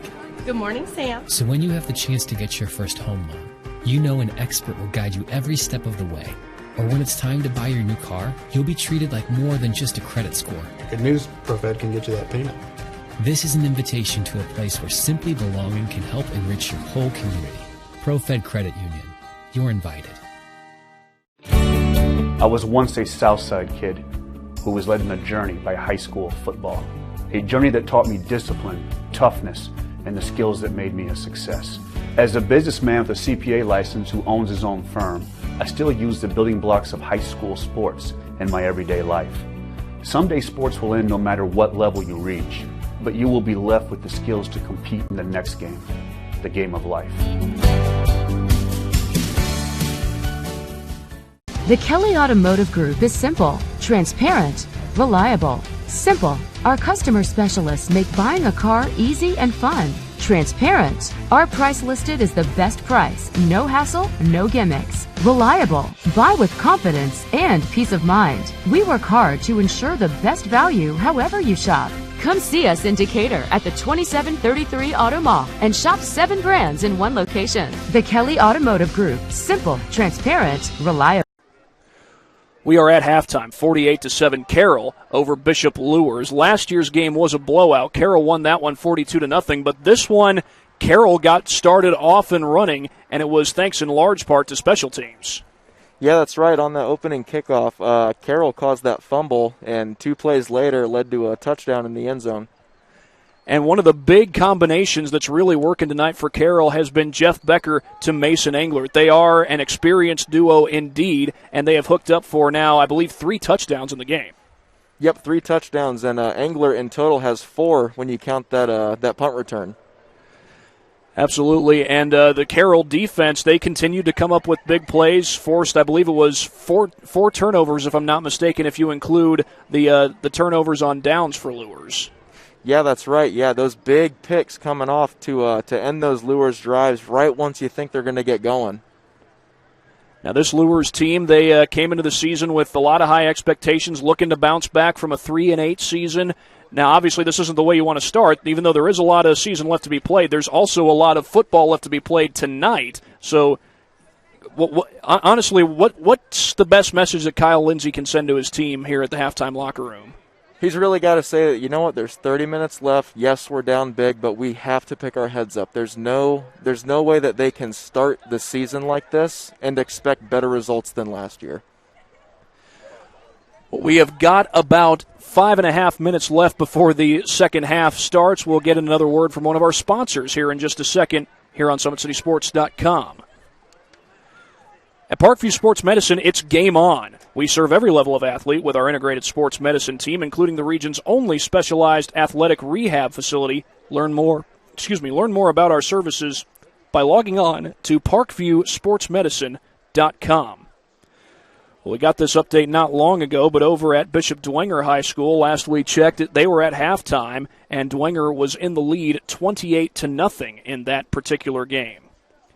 Parkview Sports Medicine is the area's largest integrated sports medicine team, specialized in serving every level of athlete, no matter if they're trying to get better at what they do or recovering from an injury. Our experts coordinate your care in state-of-the-art facilities in our community. To start your journey, visit parkviewsportsmedicine.com.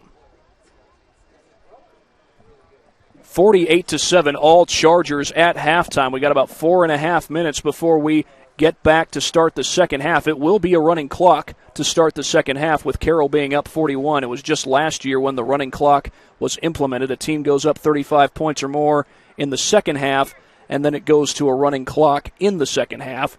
And of course, I believe that running clock would be null and void if Luers were to get it under 35 points. Now, there have been big comebacks in the sport of football, but Luers, they're going to need a huge one tonight if they want to win this game and get to 1-0 to start the season.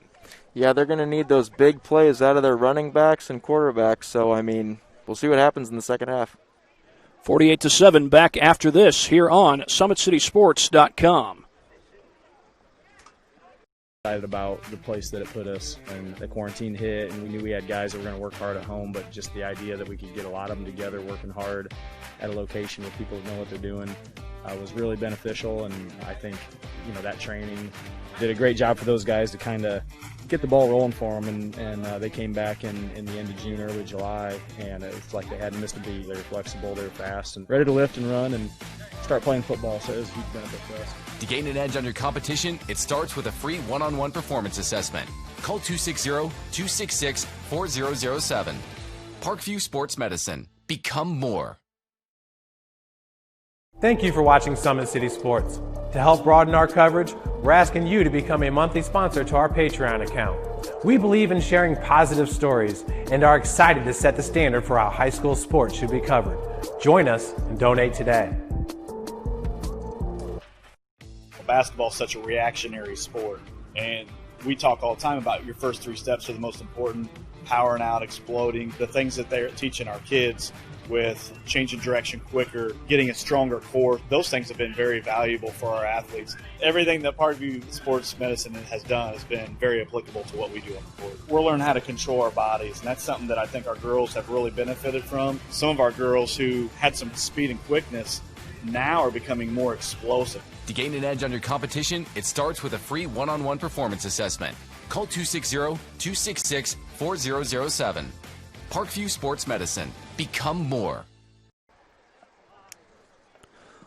Well, it is 48-7 here at Luers. Carroll with the lead. And the last update we got, Northside was leading Snyder 33-10. And that's a Northside team that has been building up further and further under head coach Michael Brevard. So it's certainly not a surprise that they're winning, though perhaps maybe the surprise is how much they're winning by. Yeah, and Snyder, a solid program for many, many years. This is a very surprising score. That Snyder team will face this they'll face this Carroll team that leads at 48-7. That'll be homecoming night for the Chargers. Again, last we heard, it was Concordia leading against Southside. The score of that game when we last heard was 16-0. Concordia with the lead. Just a couple of the games going on, and again, 28-0 was the score when we last heard Bishop Dwenger over Wayne. One of the other games going on Summit City Sports, New Haven leads Garrett 21-8. That's, of course, outside the SAC, but New Haven and Garrett not too very far from the Fort Wayne area. We're just about a minute away from the second half kickoff. We'll be right back after this on SummitCitySports.com. Excited about the place that it put us, and the quarantine hit, and we knew we had guys that were going to work hard at home, but just the idea that we could get a lot of them together working hard at a location with people that know what they're doing was really beneficial, and I think that training did a great job for those guys to kind of get the ball rolling for them, and they came back in the end of June, early July, and it's like they hadn't missed a beat. They were flexible, they were fast, and ready to lift and run and start playing football, so it was a huge benefit for us. To gain an edge on your competition, it starts with a free one-on-one performance assessment. Call 260-266-4007. Parkview Sports Medicine. Become more. Okay. 48-7, Carroll with the lead over Bishop Luers. As we get ready to start the second half, looks like we're just about to start the second half, although the teams may get an extra few minutes for warm-ups. The teams are back out on the fields for warm-ups. So we will get in one more word from our sponsors here at SummitCitySports.com. At Parkview Sports Medicine, it is game on. We are the region's largest integrated sports medicine team, providing athletes specialized services from improving their performance to recovering from injuries.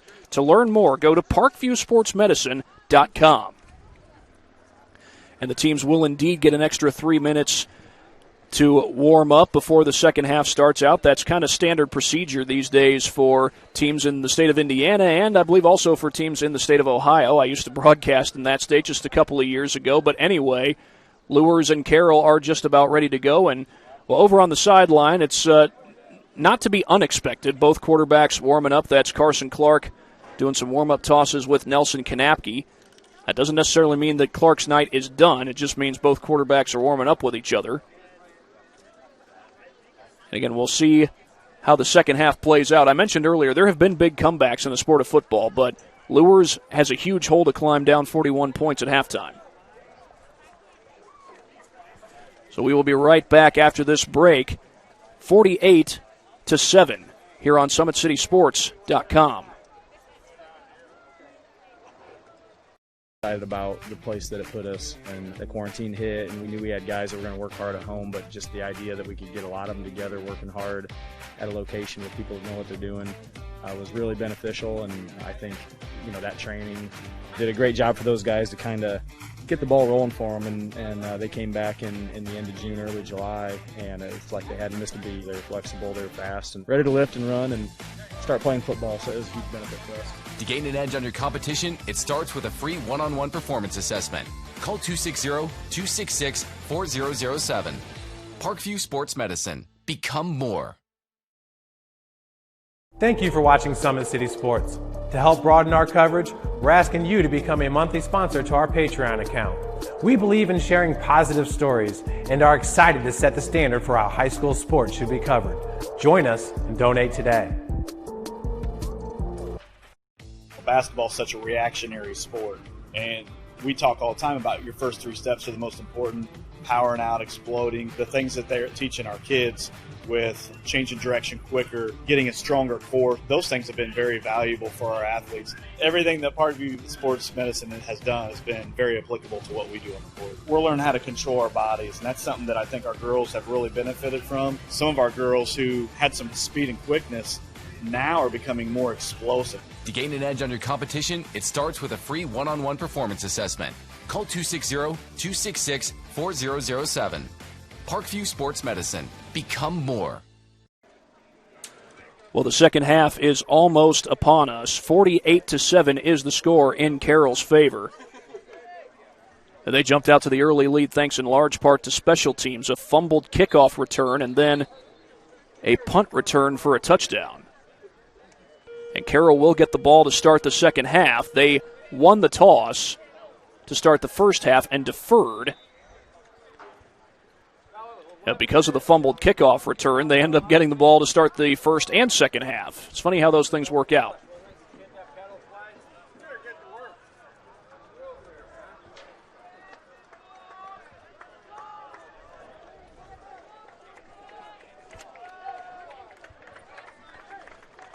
Roel Pineda to kick it away. He's a sophomore, handles the kicking and the punting for Luers.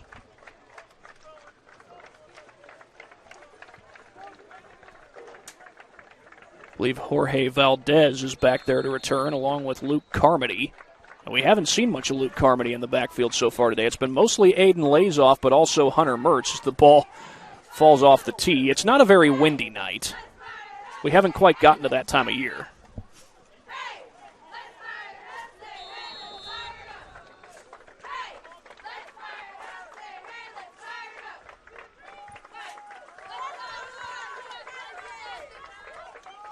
And the second half begins.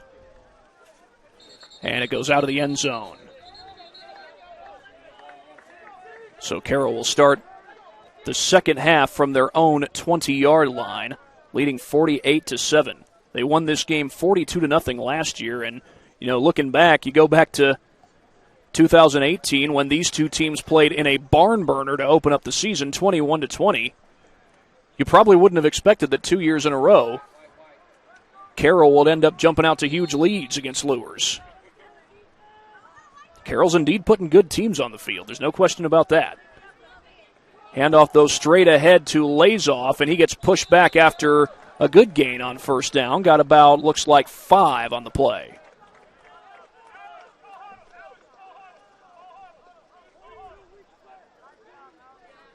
And I beg your pardon, I think that it was actually Luke Carmody, number 22, getting the carry. That's his first carry of the game. I think that Carroll's decided to put their number 2s in on offense. Well, Bowden Height is out there at wide receiver, it looks like. He started the game.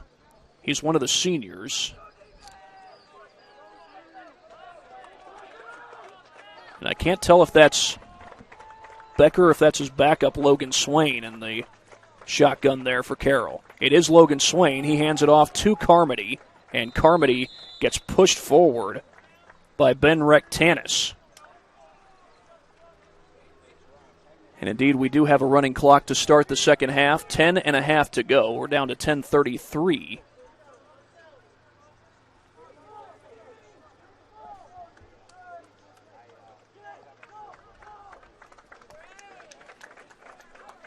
And this is going to be 3rd and 2 for the Chargers. They're not needing to rush things at this point, and they certainly recognize that.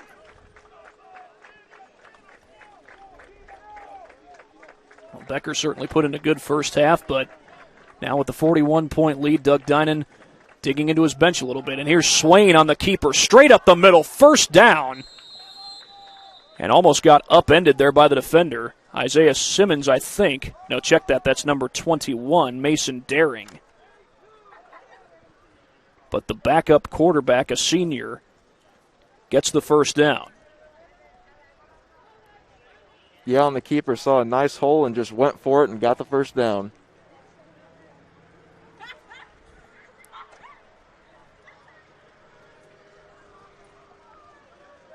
Luers got their first points of the game late in the first half. Ramon Anderson with the rushing touchdown made it 41-7.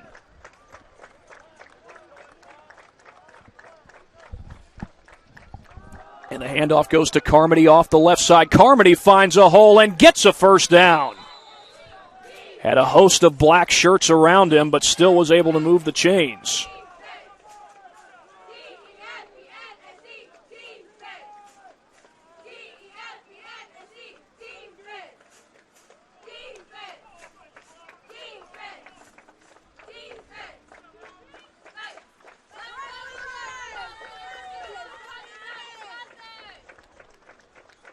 They mark the ball at the 49-yard line.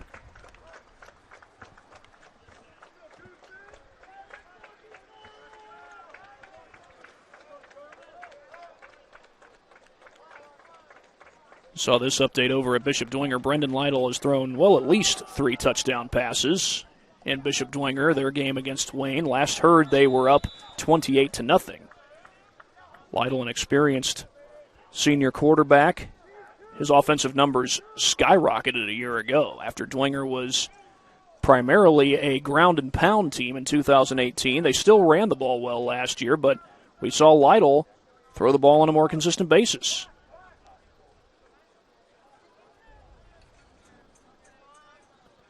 And that is still the score, 28-0.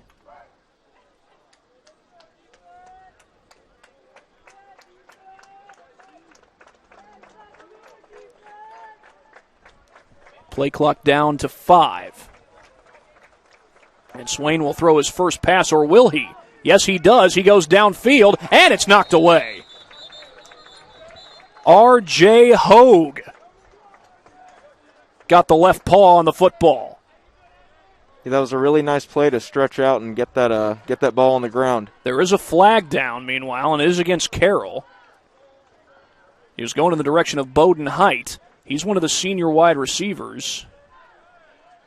I don't think he's been targeted at this point in the game. Of course, Bowden's brother is Balin Height, who graduated from Carroll High School a couple of years ago. He's done some work for us at Summit City Sports. I know he worked with me a few times back in 2019, doing some baseball broadcasts. Of course, by now, I think he's back at Ball State for his, what I believe would be his junior year of college. Blitz shown by the Knights. Handoff goes to Carmody, trying to pick his way, but there's not much there. The Knights swarm him under.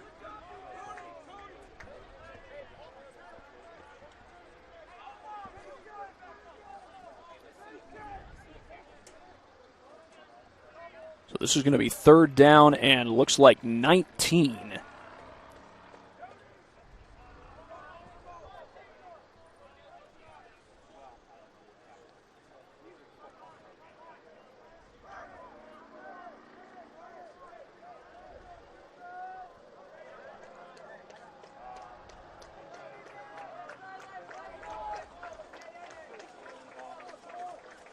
Snap to Swain.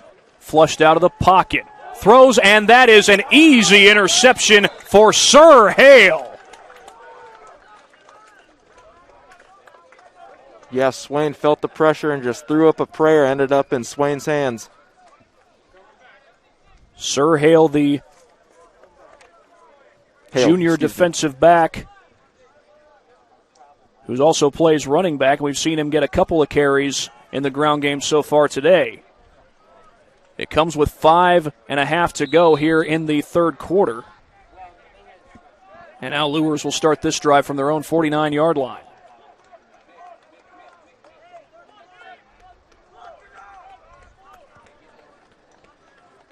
And by the way, in case you're wondering, Sir actually is his first name as the handoff goes to Ramon Anderson, trying to bounce it outside. Carroll able to string him out, but Anderson still gets positive yardage out of that. Looked like he got 2, maybe 3. And the Knights do get positive yardage on the first play from scrimmage. And that Carroll defense still moving really quick left and right, stopping the outside rushes by the Knights.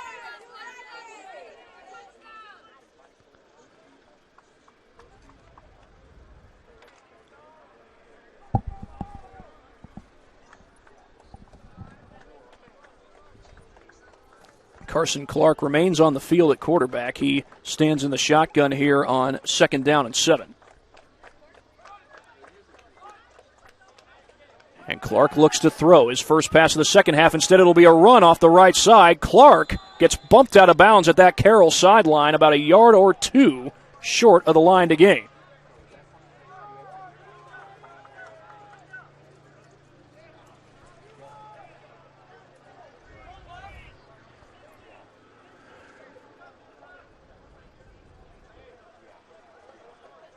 Now we've got about 3.5 minutes to play. Again, we are in a running clock situation. Clock would not stop unless Luers were to make this a 34-point game, get it under that 35-point mark.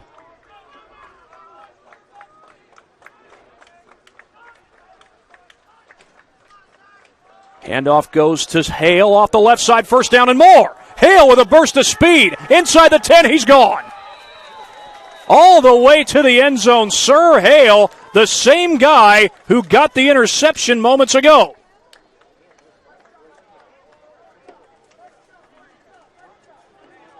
You ask him to play in the secondary, he comes up with a pick for you. And then you ask him to turn right around and take a handoff in the backfield. He says, I'll do that and a whole lot more.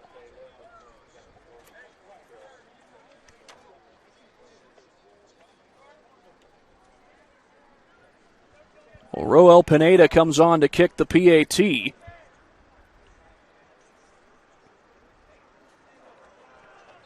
And is that Hale late getting on the field? I believe it is. But Pineda's extra point is up and good. 44-14, so that will stop the clock as they get it under 34 points, and Luers cuts into the deficit just a little bit. Still a lot of football to be played. But that's a big start to the second half for Bishop Luers, and it seemed like few things were going their way in the first half, but in the second half they started off with a turnover and then cap it off with the rushing touchdown. Yep, and I think that's the spark that they finally needed to maybe get a little momentum to make this a closer game. Again, just 2:19 to go. And again, they did stop the clock because Luers got the deficit back under 35 points. It only remains a running clock as long as the deficit is 35 points or more.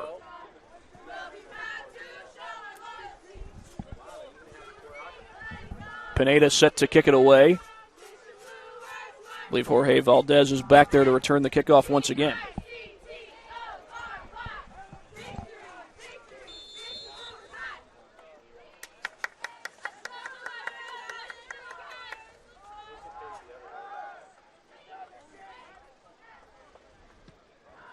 A low kick straight ahead, snagged out of the air by Lazoff. And he gets a burst of speed after the return. Lays off down the sideline, takes it all the way to midfield. There are flags down on the play, so we'll see if it stands. It will not.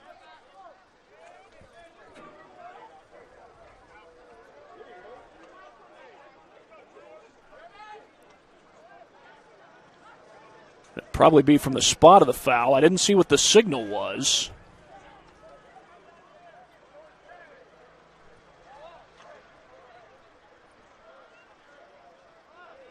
Looks like they're just going to bring it back to, or initially it looked like they were bringing it back to the 30. I think that was actually the spot of the foul. Instead, they bring it back to about the 21.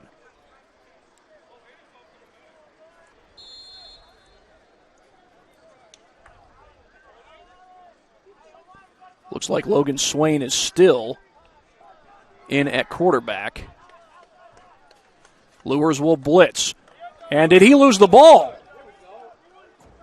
No, he handed it off, and I think Luers got the tackle for loss.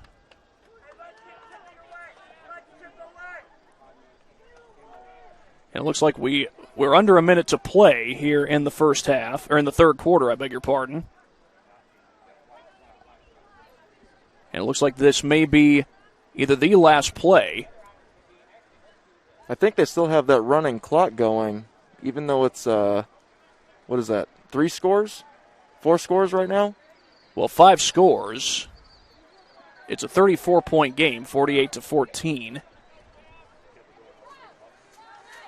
I think they might have kept the running clock going since it already started.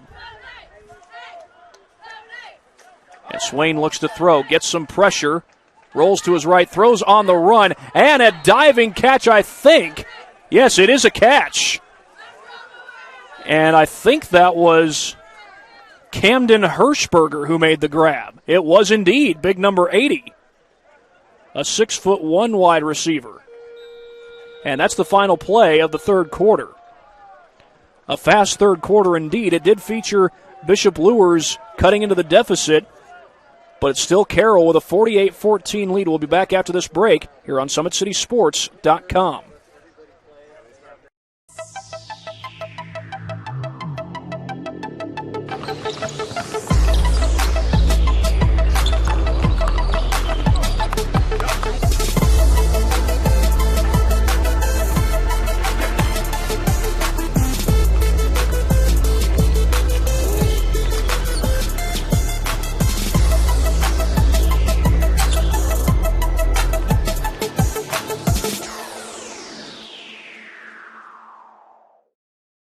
The Kelly Automotive Group is simple, transparent, reliable. Simple. Our customer specialists make buying a car easy and fun. Transparent. Our price listed is the best price. No hassle, no gimmicks. Reliable. Buy with confidence and peace of mind. We work hard to ensure the best value however you shop. Come see us in Decatur at the 2733 Auto Mall and shop 7 brands in one location. The Kelly Automotive Group. Simple, transparent, reliable. Well, we're back for the start of the fourth quarter. Here's Logan Swain looking to put it up. Takes a shot into double coverage, and it's too strong. Carroll with a 48-14 lead, by the way, coming out of the recent break. That pass was intended for Cooper Rudolph. He's a sophomore. He wears the same number as former Chargers leading receiver Leighton Mitchell. Mitchell has, of course, graduated, gone off to college.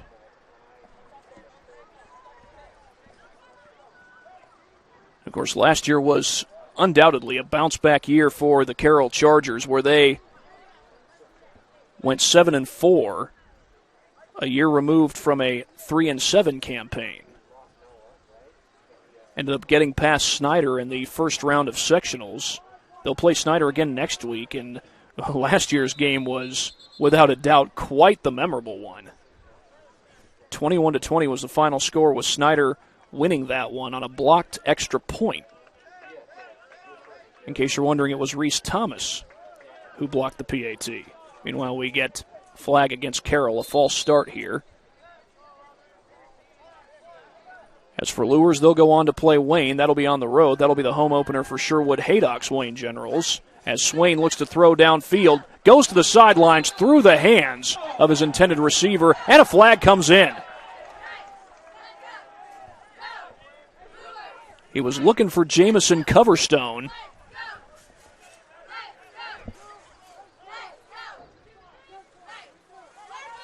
Well, that looked like a signal for unsportsmanlike conduct. I would have thought at first glance that it would have been a pass interference penalty, but the signal looked like unsportsmanlike conduct. Well, they'll mark it off, and it'll be an automatic first down for Carroll.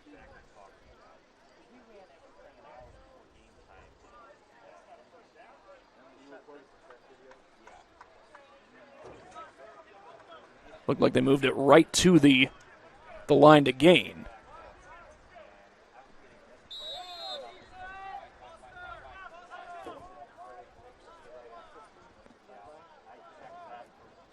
Snap to Swain.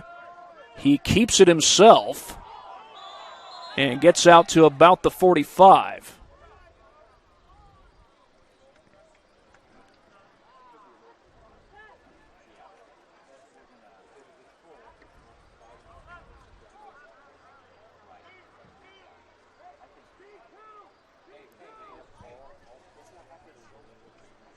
And again, they are still in the running clock. We thought it might stop the running clock after Luers got it under 35 points, but that was not the case. They kept it going. And now here we are with 2nd down and 8. As Swain looks to throw, goes to the sideline, incomplete. Well, that certainly looked like it was right through Coverstone's hands, maybe a little behind him. Yeah, that was really good defense breaking on that out route really fast and causing that incompletion. So this will be 3rd down and 8 for the Chargers. So they look to go to 1-0 on the season so far.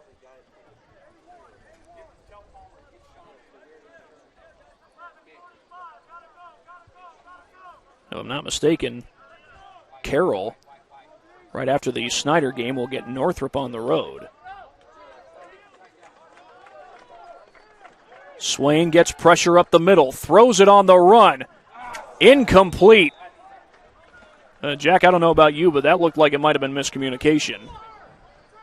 Yeah, it looked like it. He was throwing more into the skinny post, and the receiver was out towards the numbers. Well, with 4th and 8, it looks like Carroll's going to punt it away.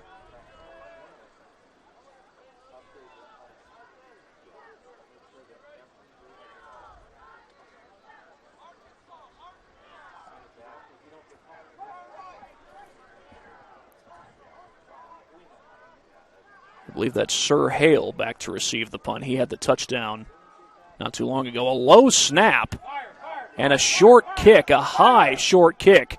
That came very close to touching a Luers player, but it's down by Carroll at the 33, it appears. And now Luers will head back out onto the field. Last time they had the ball, they took it to the end zone after an interception by Sir Hale. He ended up scoring just a few plays later on a 3rd and short. Yeah, and Hale's really doing a lot for the Knights right now. That last drive on defense, he was a part of a few pass breakups, 1 or 2 down deep on the field. So he's really the do-it-all back and the DB. Well, Carson Clark will operate out of the shotgun. He's got Ramon Anderson right next to him. And Anderson, he's had a good evening on the ground so far. Had plenty of good runs tonight. They fake it to him. Clark looks to throw. Takes a shot downfield. That's overthrown and incomplete. Closest man to that ball was Brady Glasper, the sophomore defensive back for Carroll. I think he was looking for number 5, Jaden Hill, the tight end.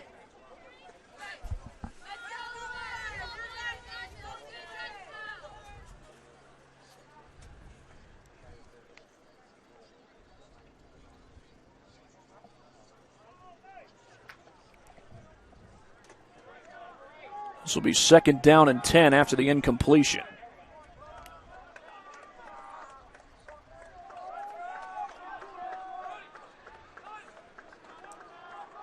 Handoff goes to Anderson, breaks a tackle, trying to get to the outside, still on his feet, breaks a couple more tackles, and then knocked down a Carroll defender to get some extra yardage. Ramon Anderson lowering the boom. And it makes it 3rd and 2. Eli Gernhardt goes in motion for the Knights. Snap to Clark. He fakes the handoff, sets up the screen. Down the sideline, 1st down and more, with Antoine Lake moving the chains into Carroll territory. Yeah, late in this 4th quarter, they're stringing together a nice little drive here.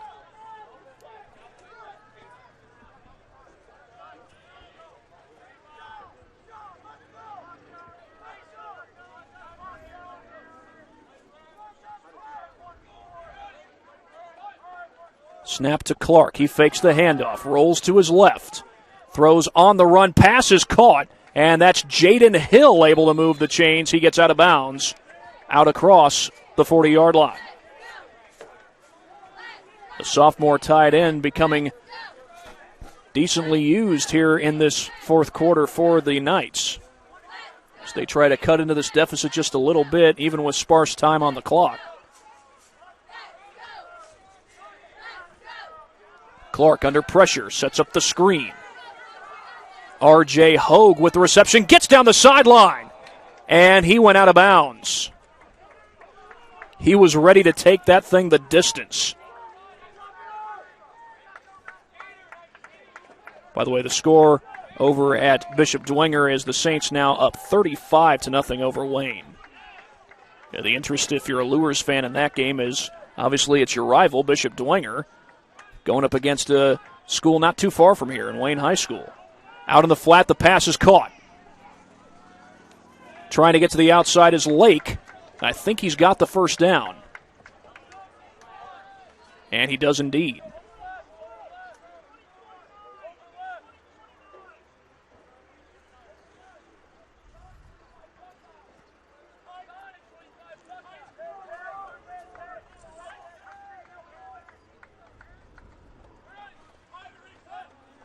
Clark takes the snap, rolls to his left, looks to throw to the end zone, into coverage and incomplete. Trying to get it to Eli Gernhardt.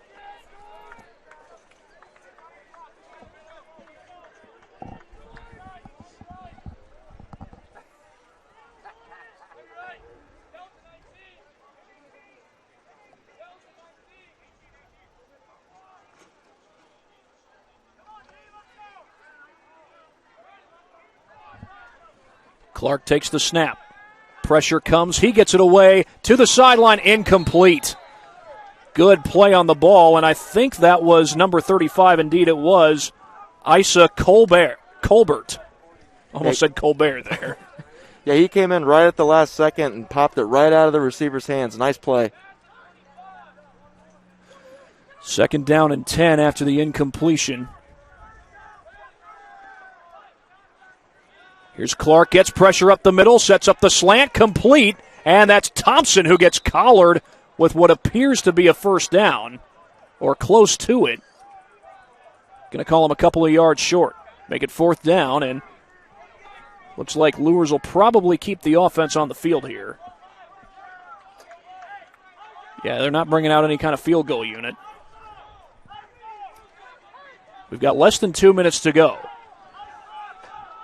Clark goes under center, fakes the handoff, wants to throw.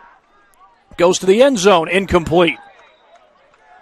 And Carroll will take over on downs. Once again, Luers going for it on downs, perhaps trying to build some momentum as late as it is, but unable to convert. And, well, there's some not so good news there on the Luers sideline. That's Brody Glenn, who has the shoulder pads off. Now, I know there's only 1:17 left in this game, but if he's dealing with some kind of injury, well, let's just hope that this isn't long-lasting. That he's able to go again, either, if not next week, sometime in the near future. He doesn't look to be in any serious pain. He is standing on his own 2 feet. That's the good news.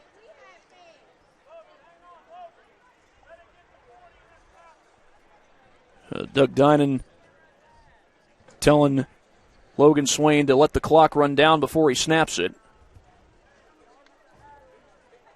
Make sure he runs as much time off the clock as possible. And now he will snap it. And I don't think they'll have to run another play again. The clock's down at 33. Yep, they're not going to have to run another play. There's 27 on the play clock, 34 now on the, 32 on the play clock, and now 22 on the game clock. So that's going to be it. The teams are going to march out and greet each other social distance style, if you will, as they'll raise their helmets to each other, and the Carroll Chargers will celebrate a 48-14 season-opening victory here at Luers Field.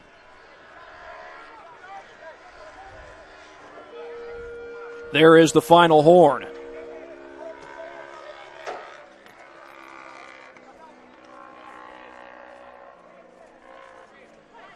48-14, Carroll with the victory over Bishop Luers. And it was really all Carroll from the get-go as they had the special teams plays going, recovered that kickoff fumble, that fumble kickoff return, and then took it for 6 a couple plays later, and Carroll really never looked back. No, they didn't. And in that first half, it was the Mason Englert show. He was all over the field on special teams and offense. He was doing it. Well, we give out the Parkview Sports One Player of the Game at the end of each game, and tonight that player is going to be Mason Englert. He did it in just about every facet, caught 3 touchdown passes, also returned a punt for a touchdown from 55 yards out, was a key instrument in this 48-14 victory for the Carroll Chargers. Yeah, and that's not to say that the defense didn't play their part either, holding the Knights to 14 points. They flew around the whole night, and they got it done. So Carroll starts off with a season-opening victory. They will go back home next week where they will host Snyder. And this Bishop Luers team, they're going to go on the road to take on Wayne, but before that they're going to need to regroup in a big way. And we know that this Bishop Luers team is used to success. Kyle Lindsey, he's had a successful career as head coach. So right now what's probably got to be on his mind, and perhaps that he'll be saying to these players here pretty soon, is, guys, we got to turn it around and get to next week. Certainly not going to be. It's not going to like the final score when all is said and done, but he's probably looking forward to turning things around and focusing on Wayne next week. Yeah, definitely. Next week, it's a new week. Start from scratch. As soon as that game starts, it's going to be 0-0. So I'd look for the Knights to come out in a big way next week. So 48-14 is your final score. The Carroll Chargers defeat the Wayne Generals 48-14. Again, the final. Carroll goes to 1-0. They'll host Snyder next week. Luers goes to 0-1. They go to Wayne next week. For Jack Givens and our camera operator, Pat Wright, this is Thad Goff saying so long from Luers Field. You have been watching high school football here on SummitCitySports.com. Excited about the place that it put us, and the quarantine hit, and we knew we had guys that were going to work hard at home, but just the idea that we could get a lot of them together working hard at a location with people that know what they're doing was really beneficial. And I think that training did a great job for those guys to kind of get the ball rolling for them, and they came back in the end of June, early July, and it's like they hadn't missed a beat. They were flexible, they were fast, and ready to lift and run and start playing football, so it was a huge benefit for us. To gain an edge on your competition, it starts with a free one-on-one performance assessment. Call 260-266-4007. Parkview Sports Medicine. Become more. Thank you for watching Summit City Sports. To help broaden our coverage, we're asking you to become a monthly sponsor to our Patreon account. We believe in sharing positive stories and are excited to set the standard for how high school sports should be covered. Join us and donate today. Basketball is such a reactionary sport, and we talk all the time about your first 3 steps are the most important: powering out, exploding, the things that they're teaching our kids with changing direction quicker, getting a stronger core. Those things have been very valuable for our athletes. Everything that Parkview Sports Medicine has done has been very applicable to what we do on the court. We're learning how to control our bodies, and that's something that I think our girls have really benefited from. Some of our girls who had some speed and quickness now are becoming more explosive. To gain an edge on your competition, it starts with a free one-on-one performance assessment. Call 260-266-4007. Parkview Sports Medicine. Become more.